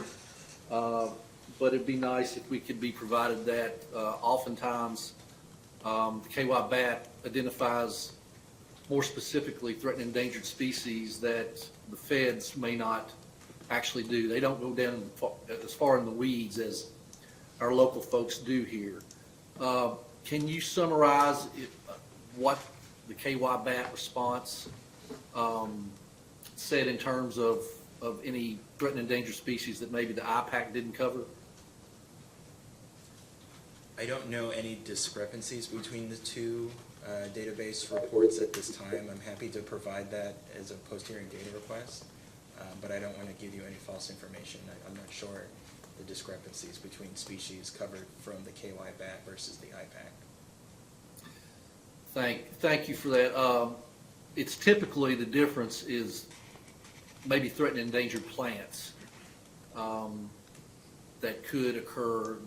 Nature Preserve specializes in plants for the most part, but they do overlap and sometimes they are different. So we would appreciate providing that response as well. Moving on to the Phase 1 assessment that was done by the consultants. There were 3 areas that were kind of identified as recognized environmental conditions or RECs. Let's start with the farm dump or dumps. I'm not quite sure how many there might be out there. Are you all going to clean those up, or what will be the final disposition of those, if anything? We are avoiding impacts to those areas, so we do not intend on, we do not anticipate any impacts from the farm dumps on our project site, or anticipate exacerbating the conditions in those areas from our project activities. So, in other words, the responsibility for those remains with the landowner? Is that what you're saying? Correct. Okay. Moving on to oil wells, I just want to confirm what I thought I read, which was there were 4 identified oil wells in the project area, only one of which was inside the fence line, but as I understand it, it was plugged many years ago. Is that correct? That's correct. And Commissioner Stacy kind of spoke to this a little bit. I think it was Commissioner Stacy regarding mineral rights. Are there any agreements? I'm not so much worried about the coal since it's so far in the ground, but are there any agreements or any discussions with folks that may be operating oil and gas wells and the mineral rights they have, which would be to come on that property and drill a well if they wanted to? Do you know who has the mineral rights? Have y'all spoken to them? I can't speak to the specifics of who owns the mineral rights for the project. I think that would be a better question for Lester Morales. Okay, I think we want to definitely follow up on the mineral rights question, particularly as it relates to oil and gas, because that would be a surface disturbance, and we might as well make sure we crossed all the T's and dotted all the I's for the coal as well. I don't know if there's any surface activity that could take place in an area, whether it's been mined out. I don't have. Judge Whitfield may know better about that than I do.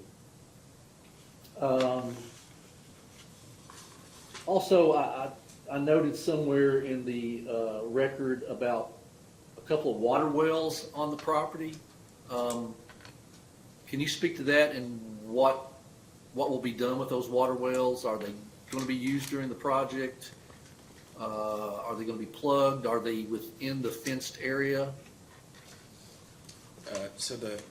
I don't have the exact number of water wells that we identified within the project area, but they are avoided and buffered by 25 feet from all project infrastructure.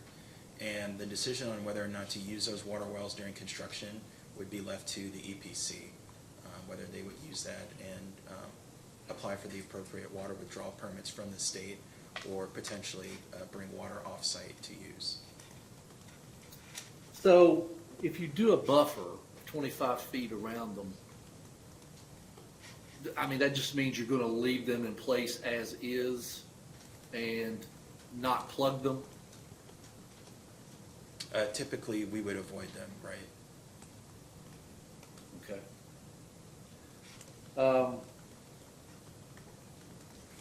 You may want to think about, if they are abandoned, so to speak, not being used, I guess this would be a situation between you and the landowner, I guess, but we would prefer those be plugged if they're not going to be used. We've got thousands upon thousands of holes in the ground in this state, and we spend a lot of money trying to plug abandoned oil and gas wells, but typically the old water wells kind of just get left where they are and are a perfect conduit for pollutants to enter the groundwater. So I think that's something we would like to explore further. And if that is an agreement, we'd like to see that one way or the other. Let me see if I have anything else, Commissioner Regan.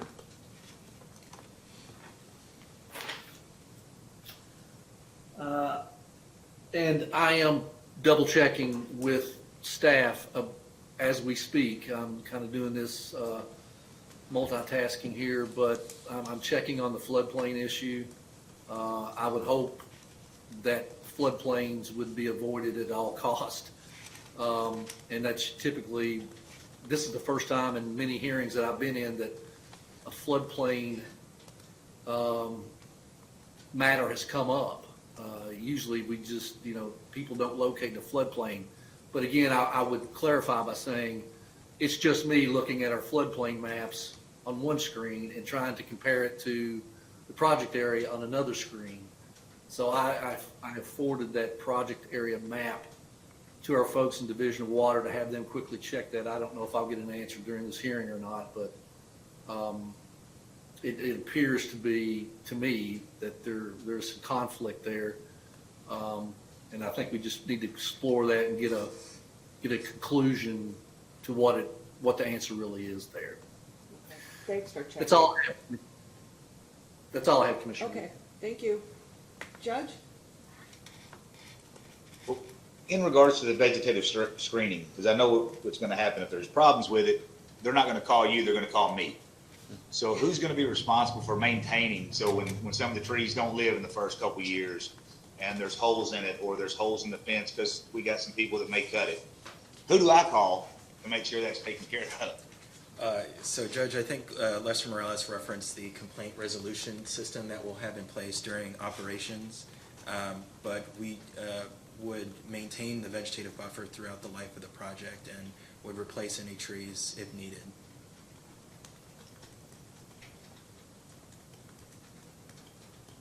That's all I have. Commissioner Stacy? Yes. Mr. Bartles, I appreciate you being here today. Thank you. And you did answer one of my questions about you're going to mow the property. That's how you're going to control the vegetation. That's correct. You've said a couple times about the mix of what you're going to plant there. Do you know exactly what that mix consists of? No, not at this time.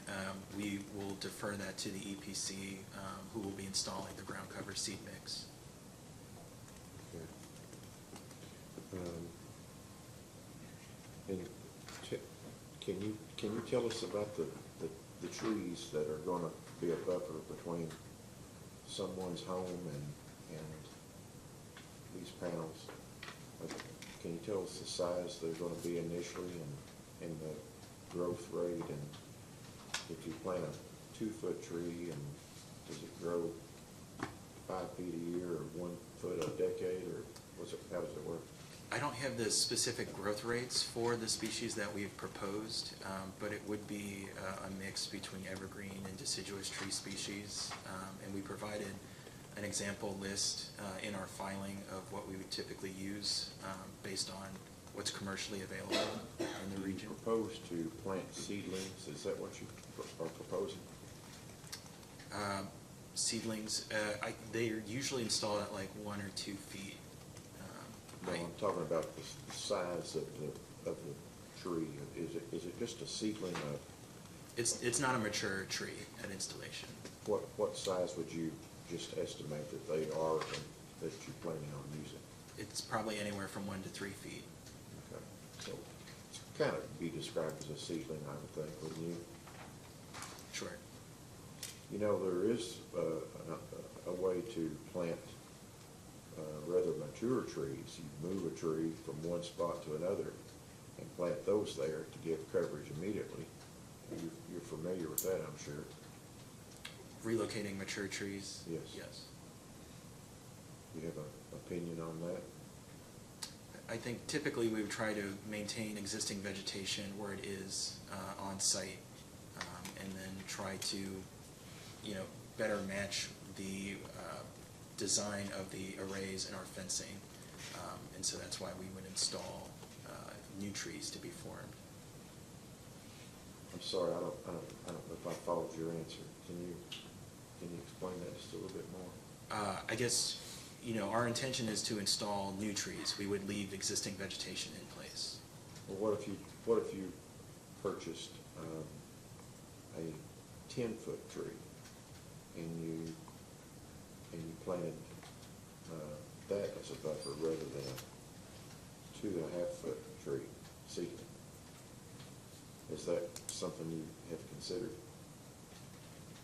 We haven't considered planting mature trees. Okay. I want to talk about something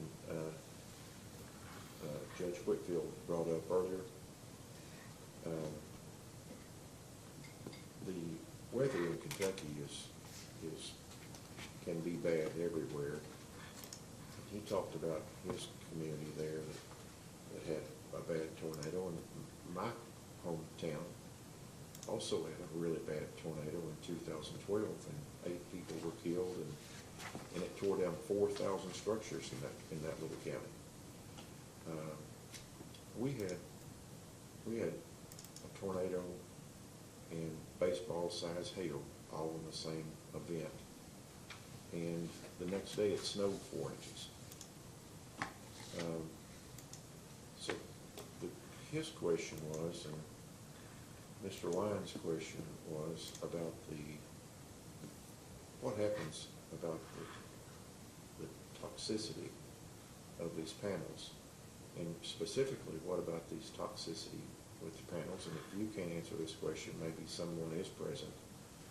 If his county has large hail, which he's likely to have, over the life of these things, would those things inside that panel then leach out onto that soil? No, that's not my understanding. I can't speak specifically to hail, but But if broken is what I'm saying, if those panels were broken by a large hailstorm. Typically no, and it depends on the panel technology being used, which we don't know at this time. But a lot of the mono or polycrystalline panels that we do incorporate into our projects do not have, chemicals sort of sloshing around through them. But haven't you all, you or the people that preceded you here today, haven't you told us that you haven't decided on exactly what panels are going to be installed? That's correct. That's so my then, understanding. in fact, we don't exactly know at this time what panels you're going to install, so we don't know what is going to be inside of the panels that will be in Webster County or the adjoining county, then do we? No, but we do require safety data sheets from the manufacturer for the panels we intend on using for the project.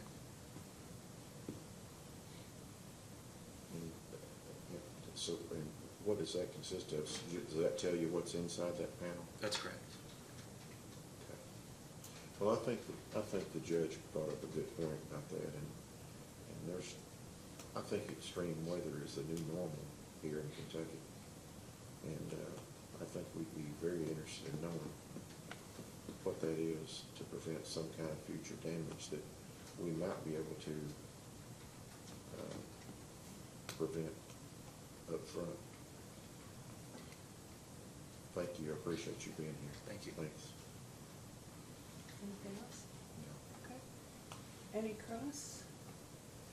No, no redirect.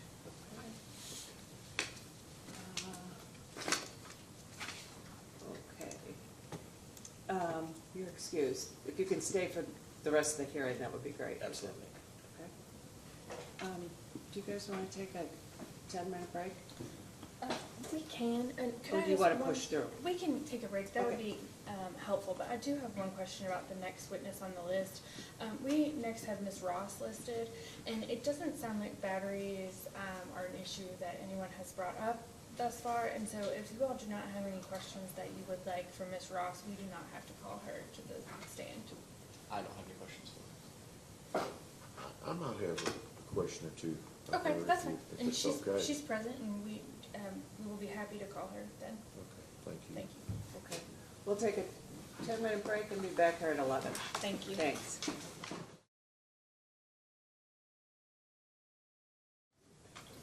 Yes, and we would call Ms. Ross.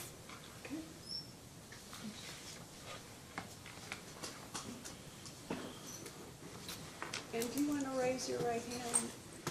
Do you swear and affirm that the testimony you're about to give is true and correct under penalty of perjury? Yes. And can you state your name and address for the record? My name is Ebony Alexandria Ross, and 700 Universal Boulevard, Juno Beach, Florida, 33408. Great, thanks. Counsel? Yes, thank you. And Ms. Ross, by whom are you employed? NextEra Energy Resources. And I think you're going to have to speak up just a bit. Yes. And so what is your title at NextEra? Senior Project Engineer on the Energy Storage team. Okay. And have you provided any responses to data requests in this application? Yes, I've assisted. Okay. And do you have any revisions, amendments, or edits to any of your previously filed responses to that data request? No, not at this time. Okay. And do you adopt that response today? Yes. And I don't have any other questions for Ms. Rouse. I have no questions. Okay. Deputy Secretary? Yes, Commissioner, thank you. Good morning, Ms. Ross. We haven't, I don't know that the siting board's had a lot of experience with testimony regarding battery storage. Can you kind of give us a high-level overview of what a battery storage unit is, how it works with the solar array, siting restrictions, precautionary measures regarding the project itself, just anything for the record that kind of gives us a little better idea of how these storage units work. Yes. So as Lester mentioned earlier, the battery will be a surplus addition to the solar. So essentially, battery energy storage adds additional resiliency to the grid. The components that make up the system are similar to solar, where we have an inverter that's able to convert DC and AC power bidirectionally, and the energy storage can charge from the solar during the day and then inject into the grid later during the evenings when you have more peak load when people come home from work.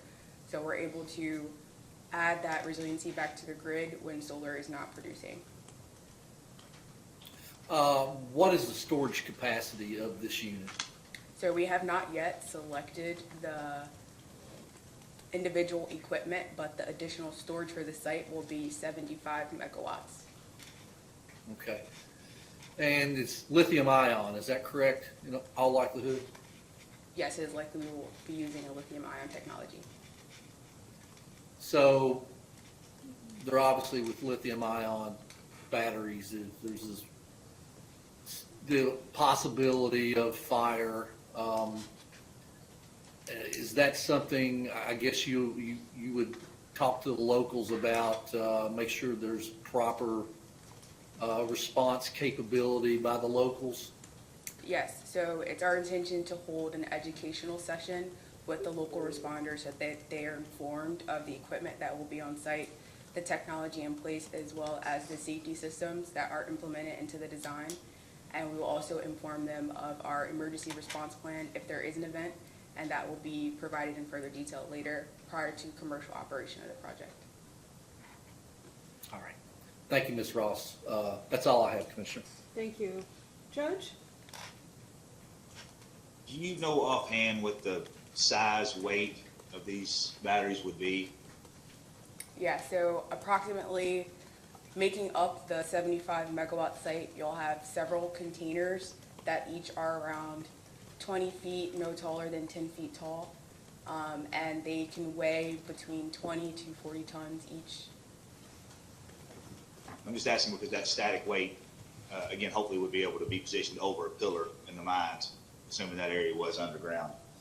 The other, in training the local responders, what is the, I guess, the danger with, we talked about flooding, if we have a big rain event and these are inundated, is there electric discharge that would go out across a wide area that could pose hazard to somebody that was crossing a wet area?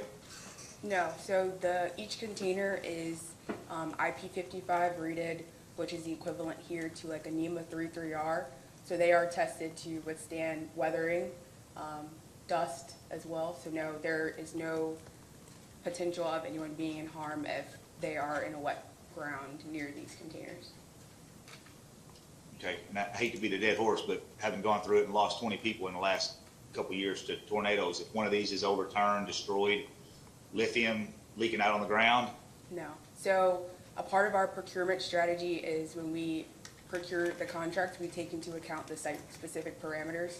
So we'll take into account the seismic class, the max wind loading, the ambient temperature, and we take that into account to make sure what we're installing can handle the environment it's being placed in. What happens if they are damaged?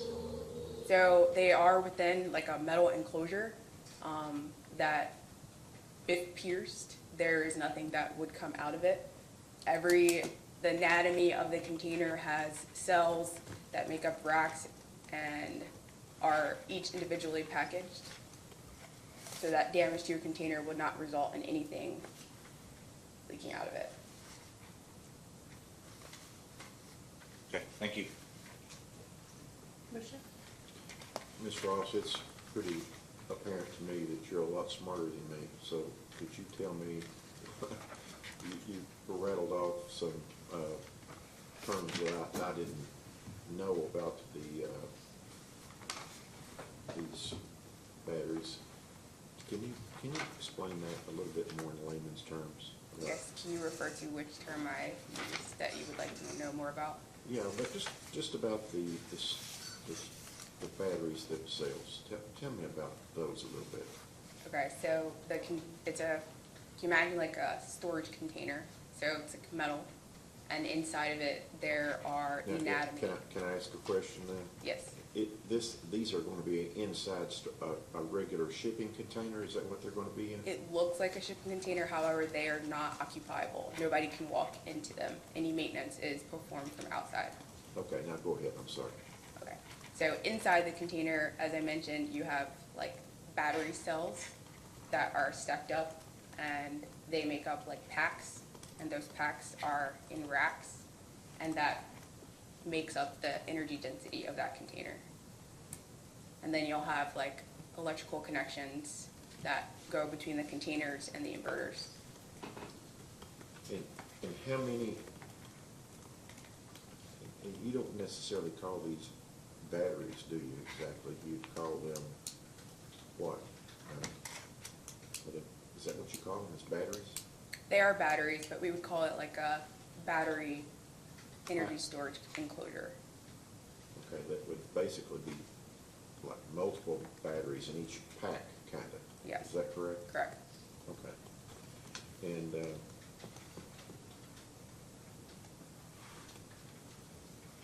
so, if pierced, you're saying that it would just possibly pierce one pack of these batteries?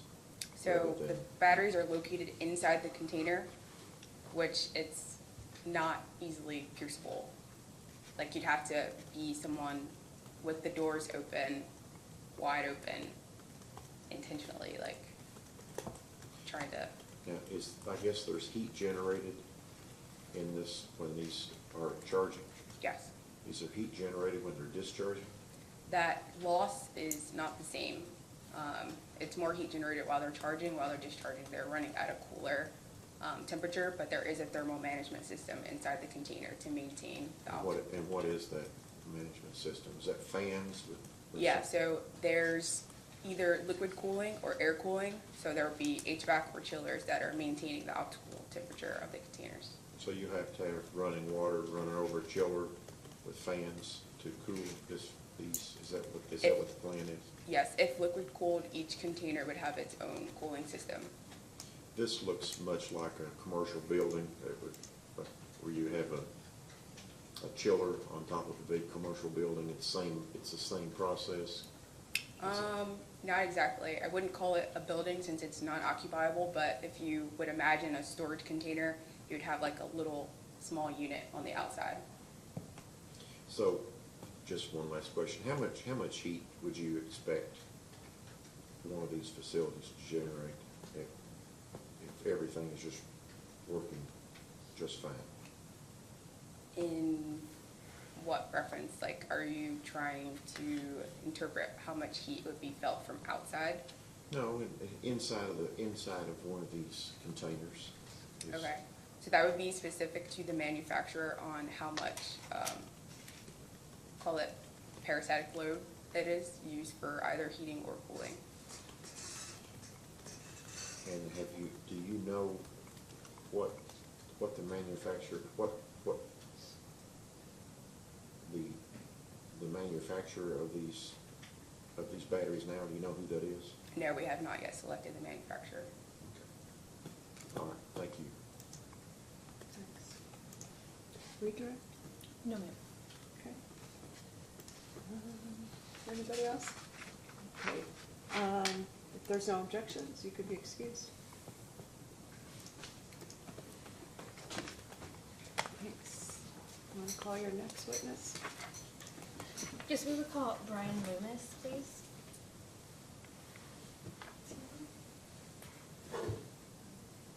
Mr. Lumis. Oh, he was right.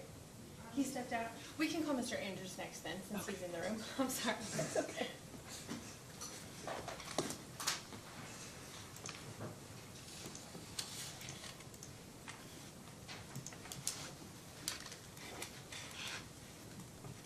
Good morning. Good morning. Yeah, still morning. If you want to raise your right hand, do you swear and affirm that the testimony you're about to give is true and correct under penalty of perjury? I do. Please state your name and address for the record. Jason Andrews, 700 Universe Boulevard, Juno Beach, Florida, 33408. Thank you. And Mr. Andrews, could you state by whom you are employed? NextEra Energy Resources, And what is your job title at NextEra? Director of Development. And have you worked on the Weirs Creek Solar Project in this application? I have, yes. And you did not file any responses to the data request, and you did not provide any information attributed to you in the application, but you have been working with the team who has done all of this in this case? Yes, I have. Okay. And I know if the Commissioner Reagan does not mind, can I ask him a few questions to clean up some of the responses that were left to him? Thank you. The first thing that I kind of wanted to talk about is the relationship between Weirs Creek, NextEra, and the contractor that would be hired. So the first thing that was asked was, does Weirs Creek Solar have any assets? Could you elaborate on that? Yes, so what Weirs Creek Solar LLC, they'll maintain the specific assets, so the equipment, the panels, the construction certificate.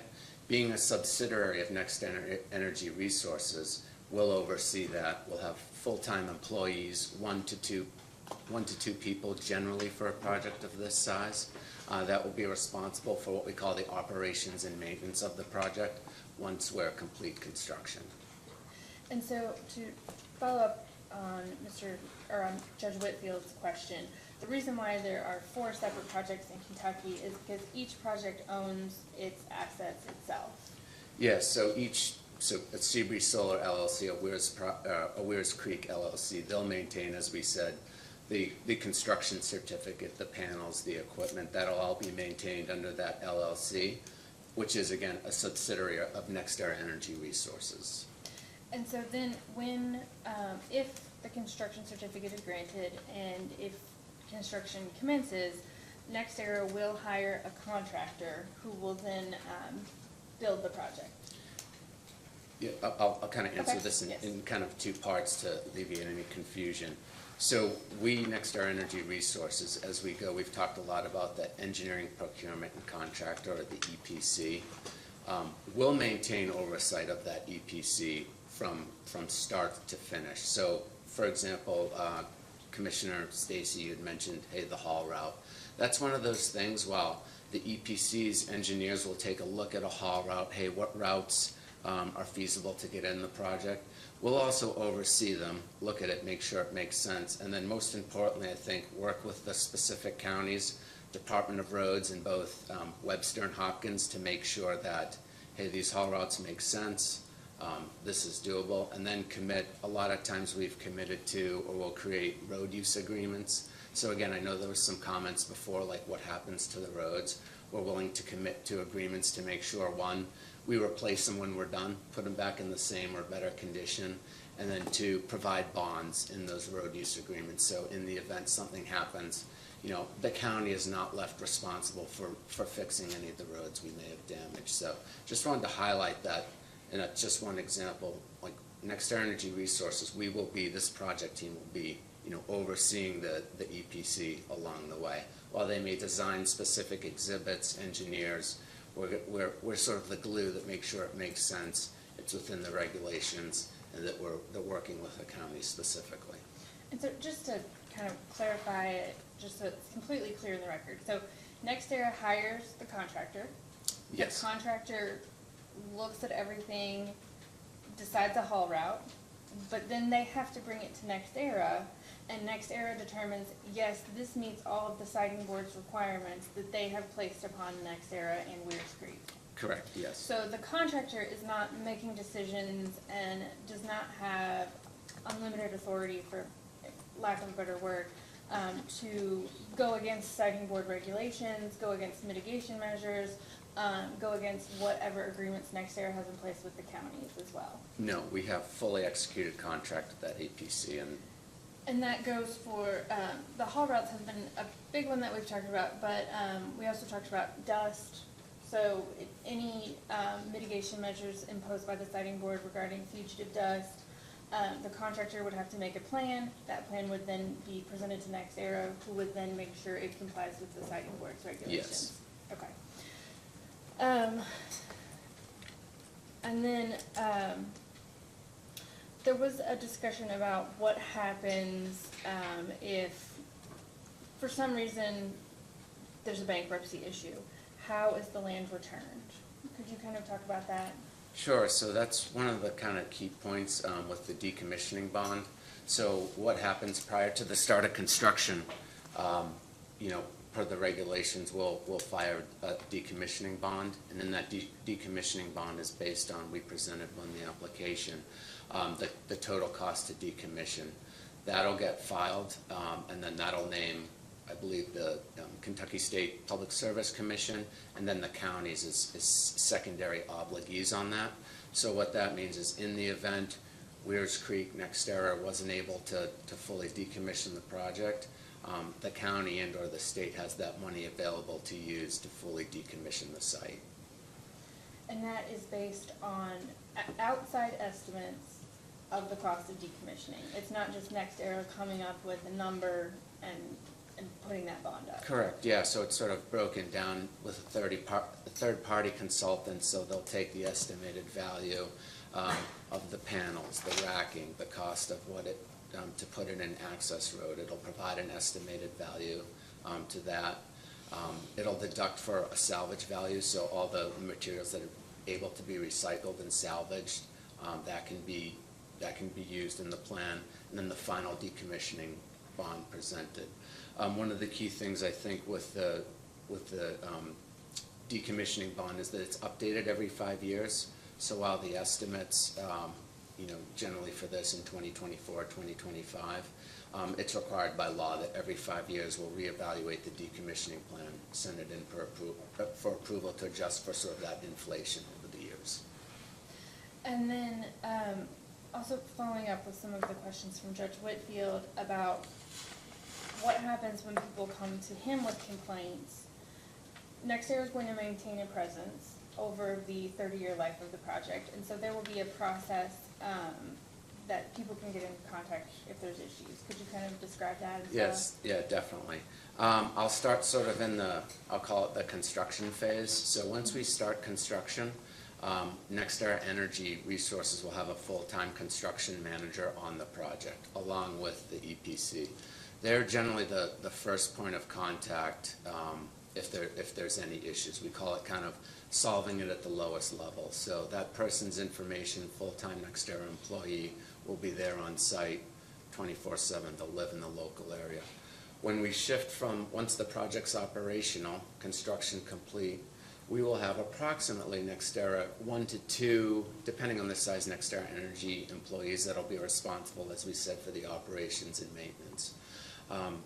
They'll be the primary point of contact, and certainly working with Judge as we transition through those phases, we'll make sure that the judge and the local community, knows those individuals that are assigned and live locally and are responsible for that first kind of first order of complaint.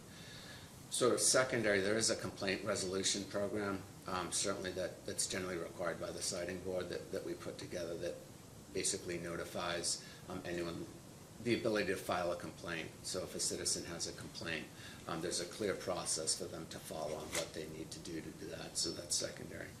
And then I think we talked about post-construction operationally, we'll have those individuals there. And then another issue that we had kind of talked about, if you could elaborate, is the sound blanketing for specifically pile driving noise and how that works and if it has been used on other projects. Yeah, actually just was able to witness it a couple weeks ago. Pretty ingenious. I don't know the exact material, but these large, I don't know, I'd maybe say 6 to 8 inches of some sort of insulating foam over a tarp in a triangle manner. We do have a picture, I guess we could submit later. 2 or 3 are placed on these, almost like a pulley system that's attached to a tractor. And so when the contractor goes to pile drive in segments, these blanket triangles are placed basically to barrier the noise from, extending out. And those tractors essentially will follow the team as they kind of the pile driving. Where the noise is absorbed, or sort of the science behind that, I can't speak to that, but we're using that same technique in both Green River Solar that's under construction now in Breckenridge in Meade County, and in Seabury Solar, which is in Henderson County. And then it has been brought up about the panels and if they are broken or damaged, any chemical leaching. Is that a possibility?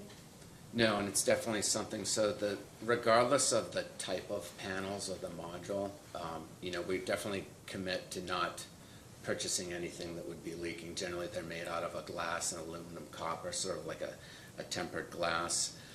They have, it's anecdotal, in Florida, Hurricane Ian, I think in 2023, in certain, sort of the western part of Florida, they had, it was about 30 million panels affected by hail and some tornado, Cat 4 or Cat 5, I can't remember exactly, and I believe 0.03% of those panels were damaged.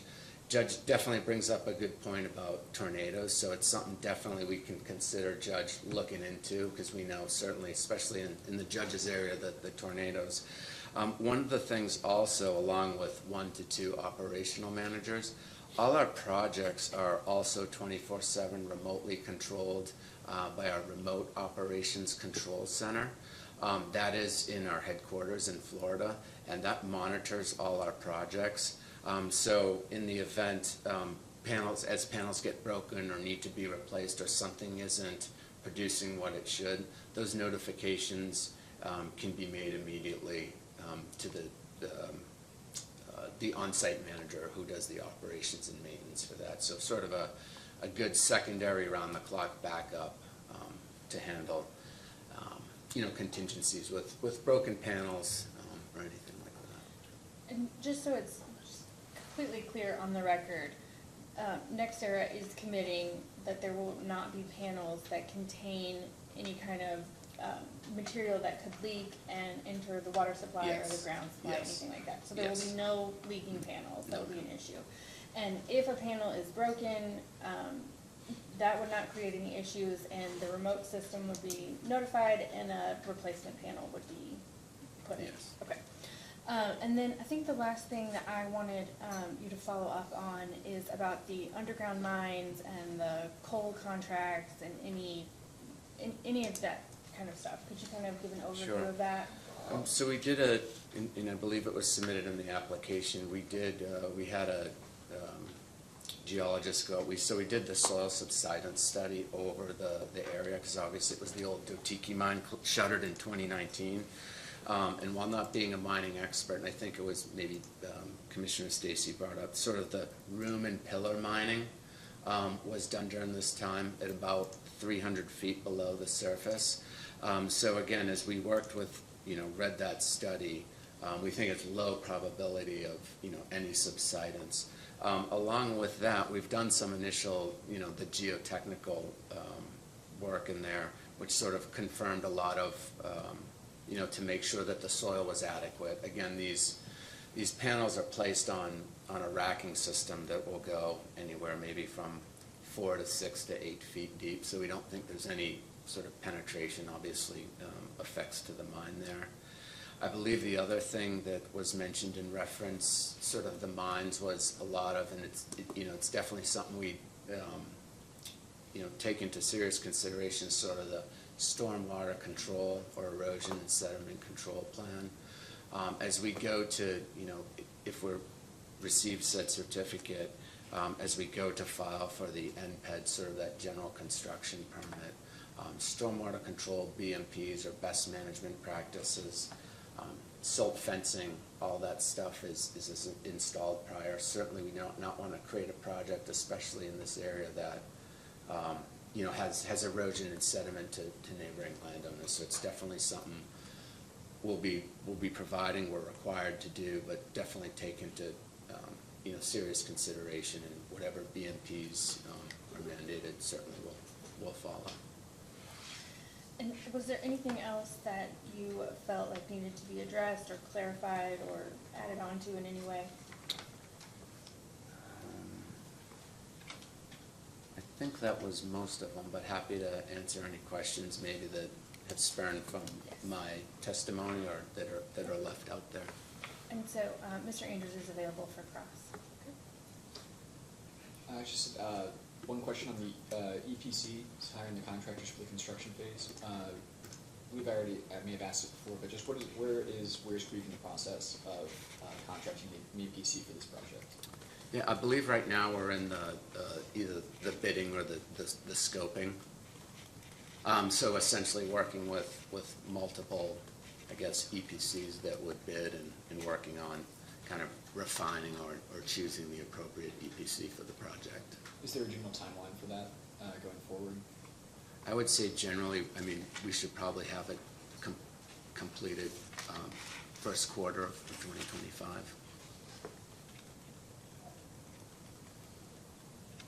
Those are all the questions I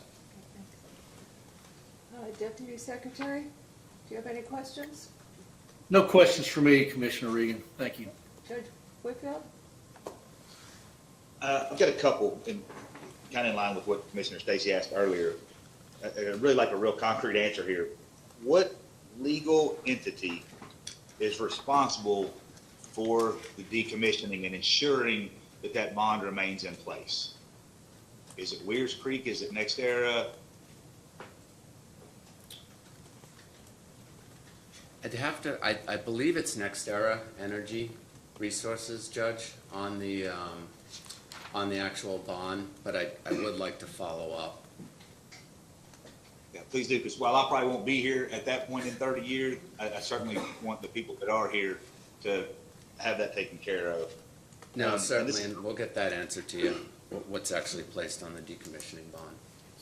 And I don't know if this is something that we as the siting board can even consider, but do you know what the cost per kilowatt hour is going to be compared to our traditional supplies of natural gas or coal-fired plants? I don't judge, my apologies. Don't know the rates. Lower, higher? I mean, I don't want my ratepayers here, the rates to start going up, or, it'd be great if we can tell them they're gonna go down. Oh, yeah, it definitely would be. Judge, I can't answer that for sure. Okay. Sort of out of my wheelhouse on rates. We can ask that in a DR after. Sure. Yes, Your Honor, yeah, So, yes. anything else? That's all for me. Okay, thanks. Commissioner Stacy? Good morning, Mr. Lumis. Appreciate you coming. To get back to the panels and possible leakage, you haven't purchased any panels, right? No, not yet, Your Honor. And do you know where these panels might possibly come from? I don't, Your Honor. Generally, we have use a global supply chain that will identify the panels to be used. Where are most panels made in this world? I believe most of them are Southeast Asia. China is a big manufacturer then, is that correct? I don't know who's the primary manufacturer, Commissioner. So, if you buy a panel from them, or you have a contract to buy panels from them, how do you ensure that panel is safe? Do you do that prior to the installation, or you take their word for it? Tell us about that process, how you make sure it's what you say it is. Yeah. So I'm not sure on like the contracting, but certainly once the panels are delivered, pre-site inspections of the panels, again, the MSDS or the data sheets, confirming. And then, So you might possibly buy panels how big is this project? How many acres? this is a 150 megawatt project. How many acres is it? Approximately 800 acres will be used. So you might buy enough panels to cover 800 acres without actually having some kind of a test, or you just take the manufacturer's word for it that they're good? Or am I misunderstanding? Yeah, I don't, like how they actual are delivered and the contracts are written. I know that our global supply chain, our integrated supply chain people are working with everything that's within the legal parameters to purchase the panels. I'm not sure, when the tests are done, Commissioner. Well, and I only ask that question because, we hear about it all the time about Certainly, yes, sir. products that enter this country, and later we find out that they weren't as all that they were supposed to have been. And so I would just want to see if we could get a more definitive answer to that, possibly. Not today, I know you can't do it today, but at Yes, some Your Honor. point in time. So you also, Mr. Lyons asked about the wells and the dumps on this property and the offset around those things. Do you know approximately how many acres of those kinds of offsets you now have in this project? Not off the top of my head, sir. Does anybody here, can anybody answer that? I don't know if Mr. Bartles can add. I don't think we have that exact number today. We can do a follow-up request. We're avoiding those areas, so we. I guess what I'm really asking is, how many acres of those avoidances that's the way you describe it, are there in this project? Okay. Yeah, we can follow up, Commissioner. And my question earlier about runoff, and my question isn't about runoff when you put a post in the ground that's 8 or 10 feet deep. My question was regarding moving of material. Are you going to try to flatten this land a little bit, or are you going to try to take the high places down and raise the low places, and is that the plan? Commissioner, obviously, ideally, the flatter the better. So if we don't have to create any land, we try not to. In some instances, as they design, they'll identify portions if they need to conduct grading. Again, try not to do it. If it is generally what's done is the topsoil is removed, it's flattened, and then topsoil put back on.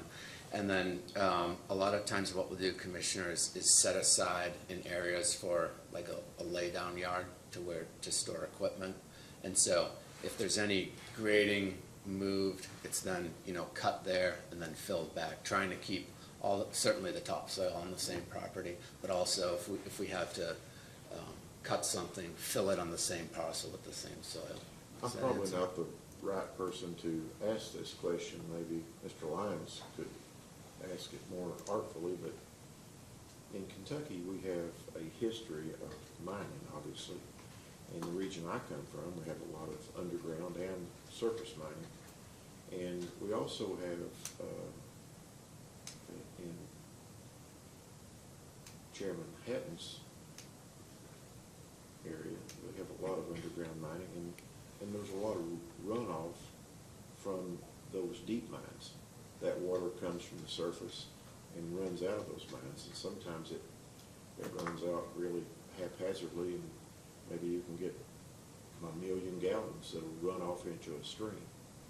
And I guess the question I have regarding all this is not something necessarily like that happening, but when you change the surface, I don't know if it's possible, but it might change the way the runoff is, and that might go down into an underground mine and then run out somewhere in a great quantity some distance away, sometimes a long way. And I guess that somebody is taking that into consideration here, aren't they? And could they give us some kind of answers regarding that possibility?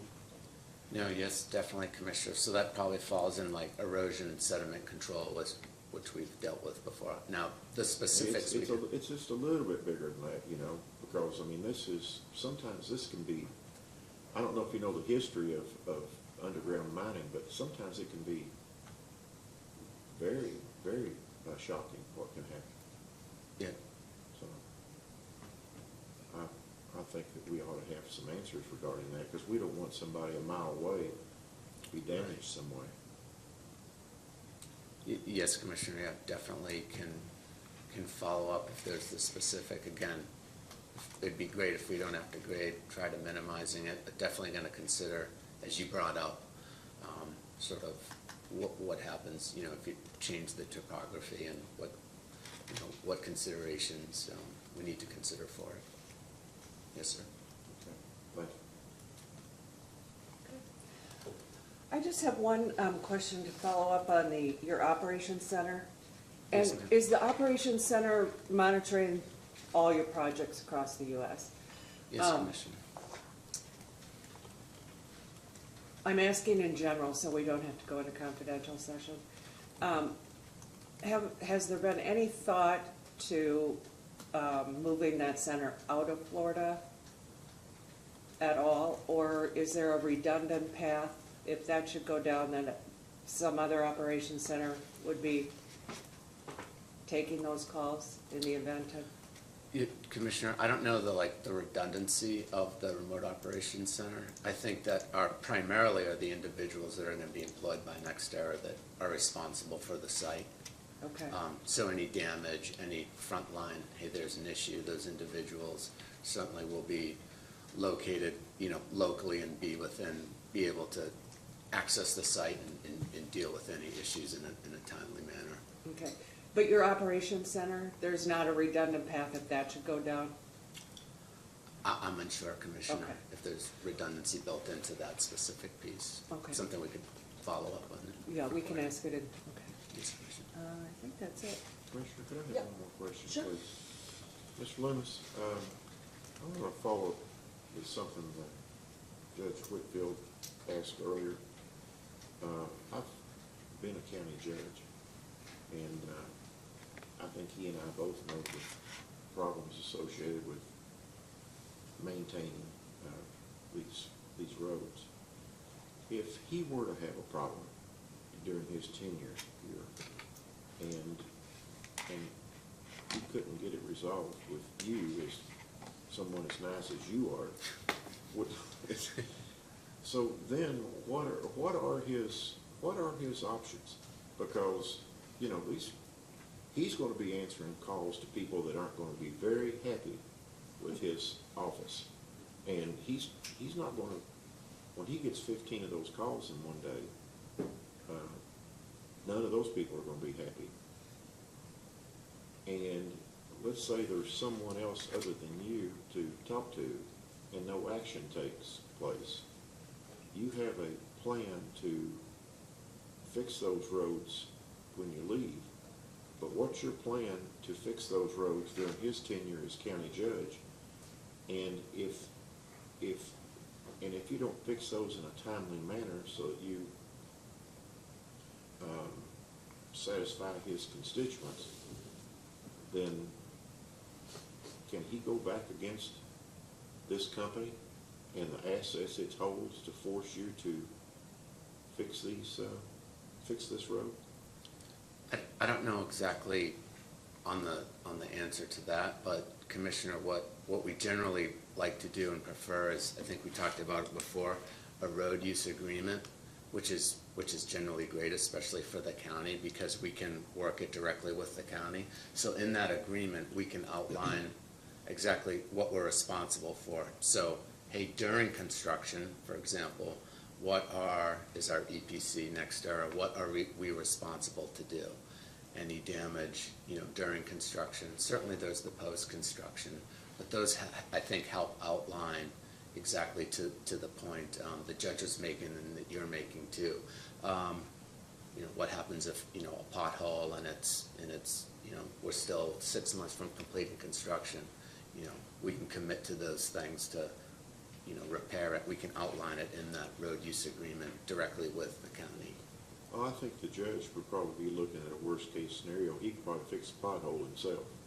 But let's say you had some kind of subsidence somewhere because of some of the construction within the boundary of this project, and you had to have a lot of heavy equipment go over his county road.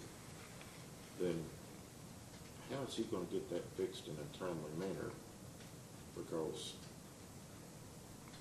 he and I both know that people don't have much patience for him to tell them, but he's smiling, I can see him, they won't have much patience for him to tell them, well, we've got an agreement on this, and we're trying to work with someone, and where are you from?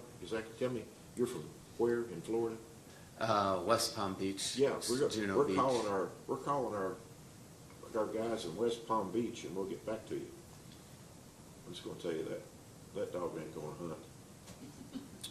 Well, actually had a similar scenario, though able to work it out. I think that's where our construction manager that will basically live on site can work directly.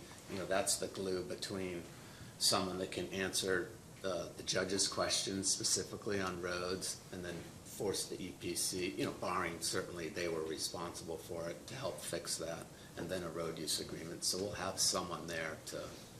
And I think, if I'm not mistaken, I'm going off memory, which is scary, but there's something in the contract with EPC that would address that, I think. Right? Yes, and, Okay. and definitely with, again, the road use agreement that generally is signed by the county can I would outline suggest you responsibilities. get with the judge and work with him, both county judges, and work Yes. with them very closely on that issue. Yes, Commissioner. Thank you, I appreciate it. No, thank you, sir. Redirect? No, nothing. Okay, thank you. Just a quick question. Do you want to break for lunch or push through? Oh, I think we just have, Mr. Lumis, and I don't believe he will take any less than 15 minutes, I would suspect. I believe Wright might have a couple questions for him, and then that would be it. Do you have a question? I did have a Okay, few questions. and the chair will be back down in about 15 minutes, so. Okay, And so we would call Brian Lumis next.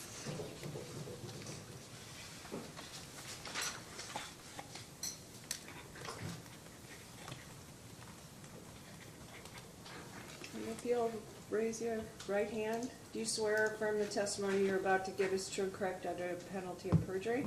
Yes. And please state your name and address for the record. Brian Lumis. Business address is 1604 Visa Drive in Normal, Illinois, 61761. Great. Thank you. And, by whom are you employed? Strategic Economic Research. Okay, and what is your title there? I'm a vice president.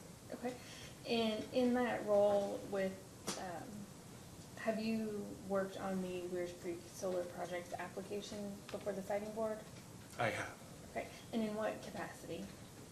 We prepared an economic impact analysis for the project. And do you have any revisions, amendments, edits to that economic impact analysis? No. And do you adopt that response, or that report today as your, I guess, testimony in this matter? Yes. And Mr. Lumis is available for cross. All right, good morning. Just had a few questions about the economic impact analysis included as Exhibit 10, Attachment A to the application.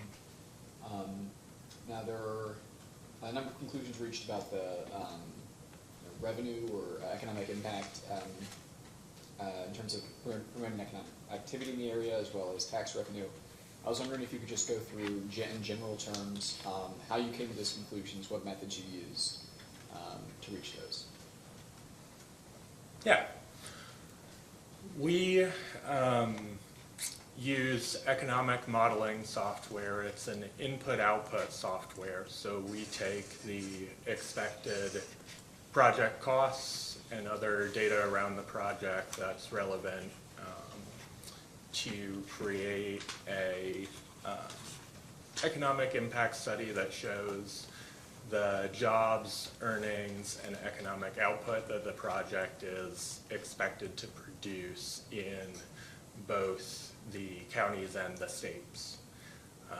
We also do a property tax analysis and an analysis of the land use, whether it's a good economic use for the landowner to take a solar lease instead of agricultural farming land. And then to go more specific on job creation. So the analysis states that a total of 273 during the construction phase of the project, 273 jobs will be created locally in Hopkins County and 50 in Webster County, including direct, indirect, and induced impact jobs. So I'd like you to go over how is local defined in this report? Sure, local would be within the county. So those are jobs that we expect to be in the county in those states, and then we've separated out the two counties and what's expected for the Commonwealth as well.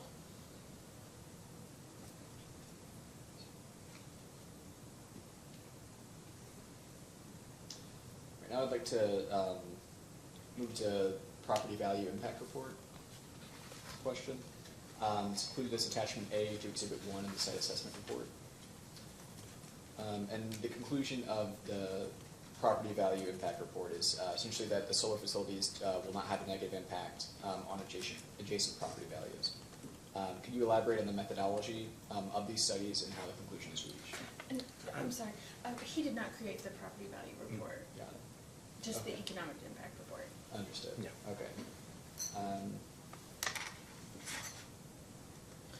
We did not have the witness who created the property value study here today. Any questions regarding that, we would be happy to answer as a post-hearing data request. Okay, I'll include some of those Thank student you. data requests.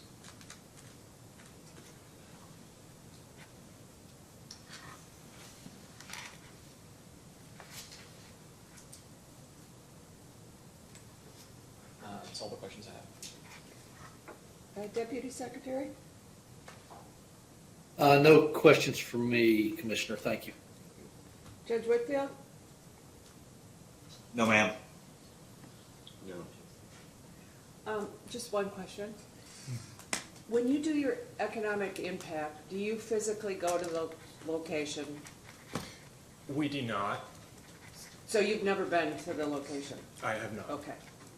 Okay. Thanks. And I have no redirect. Okay, anybody else? And no more witnesses? No, ma'am. Okay. Let's see.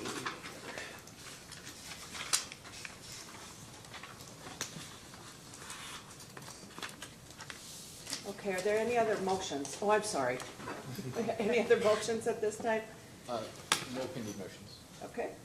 And when is the final order? A final order will be entered in this case by December 3rd this year. Okay.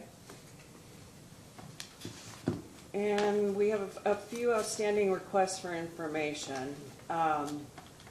If we issue those, issue a written summary of the requests, can you get that done? Or can you get that done by the 18th? Yes, we can issue this post-hearing data request by the end of 18th this Friday. October Okay. 18th. And how much time would you guys need to respond? If we could have the normal 2 weeks, which would be November 1st. Okay. Does that work? Yes. November 1st? Okay, and then if either party wants to do briefings, we would look at October 22nd? Yes. Does that work for you? Yes. I do not anticipate we will have a brief on this case, but we should be able to get one submitted if we need one by then. Okay, great. And is there any confidential information we need to go out of session for today? No, it's, the only motion for confidential treatment was for the material terms of the leases, and so I don't believe that was an issue in the hearing today. Correct, yeah. Okay. All right. Thank you, everyone. We are adjourned.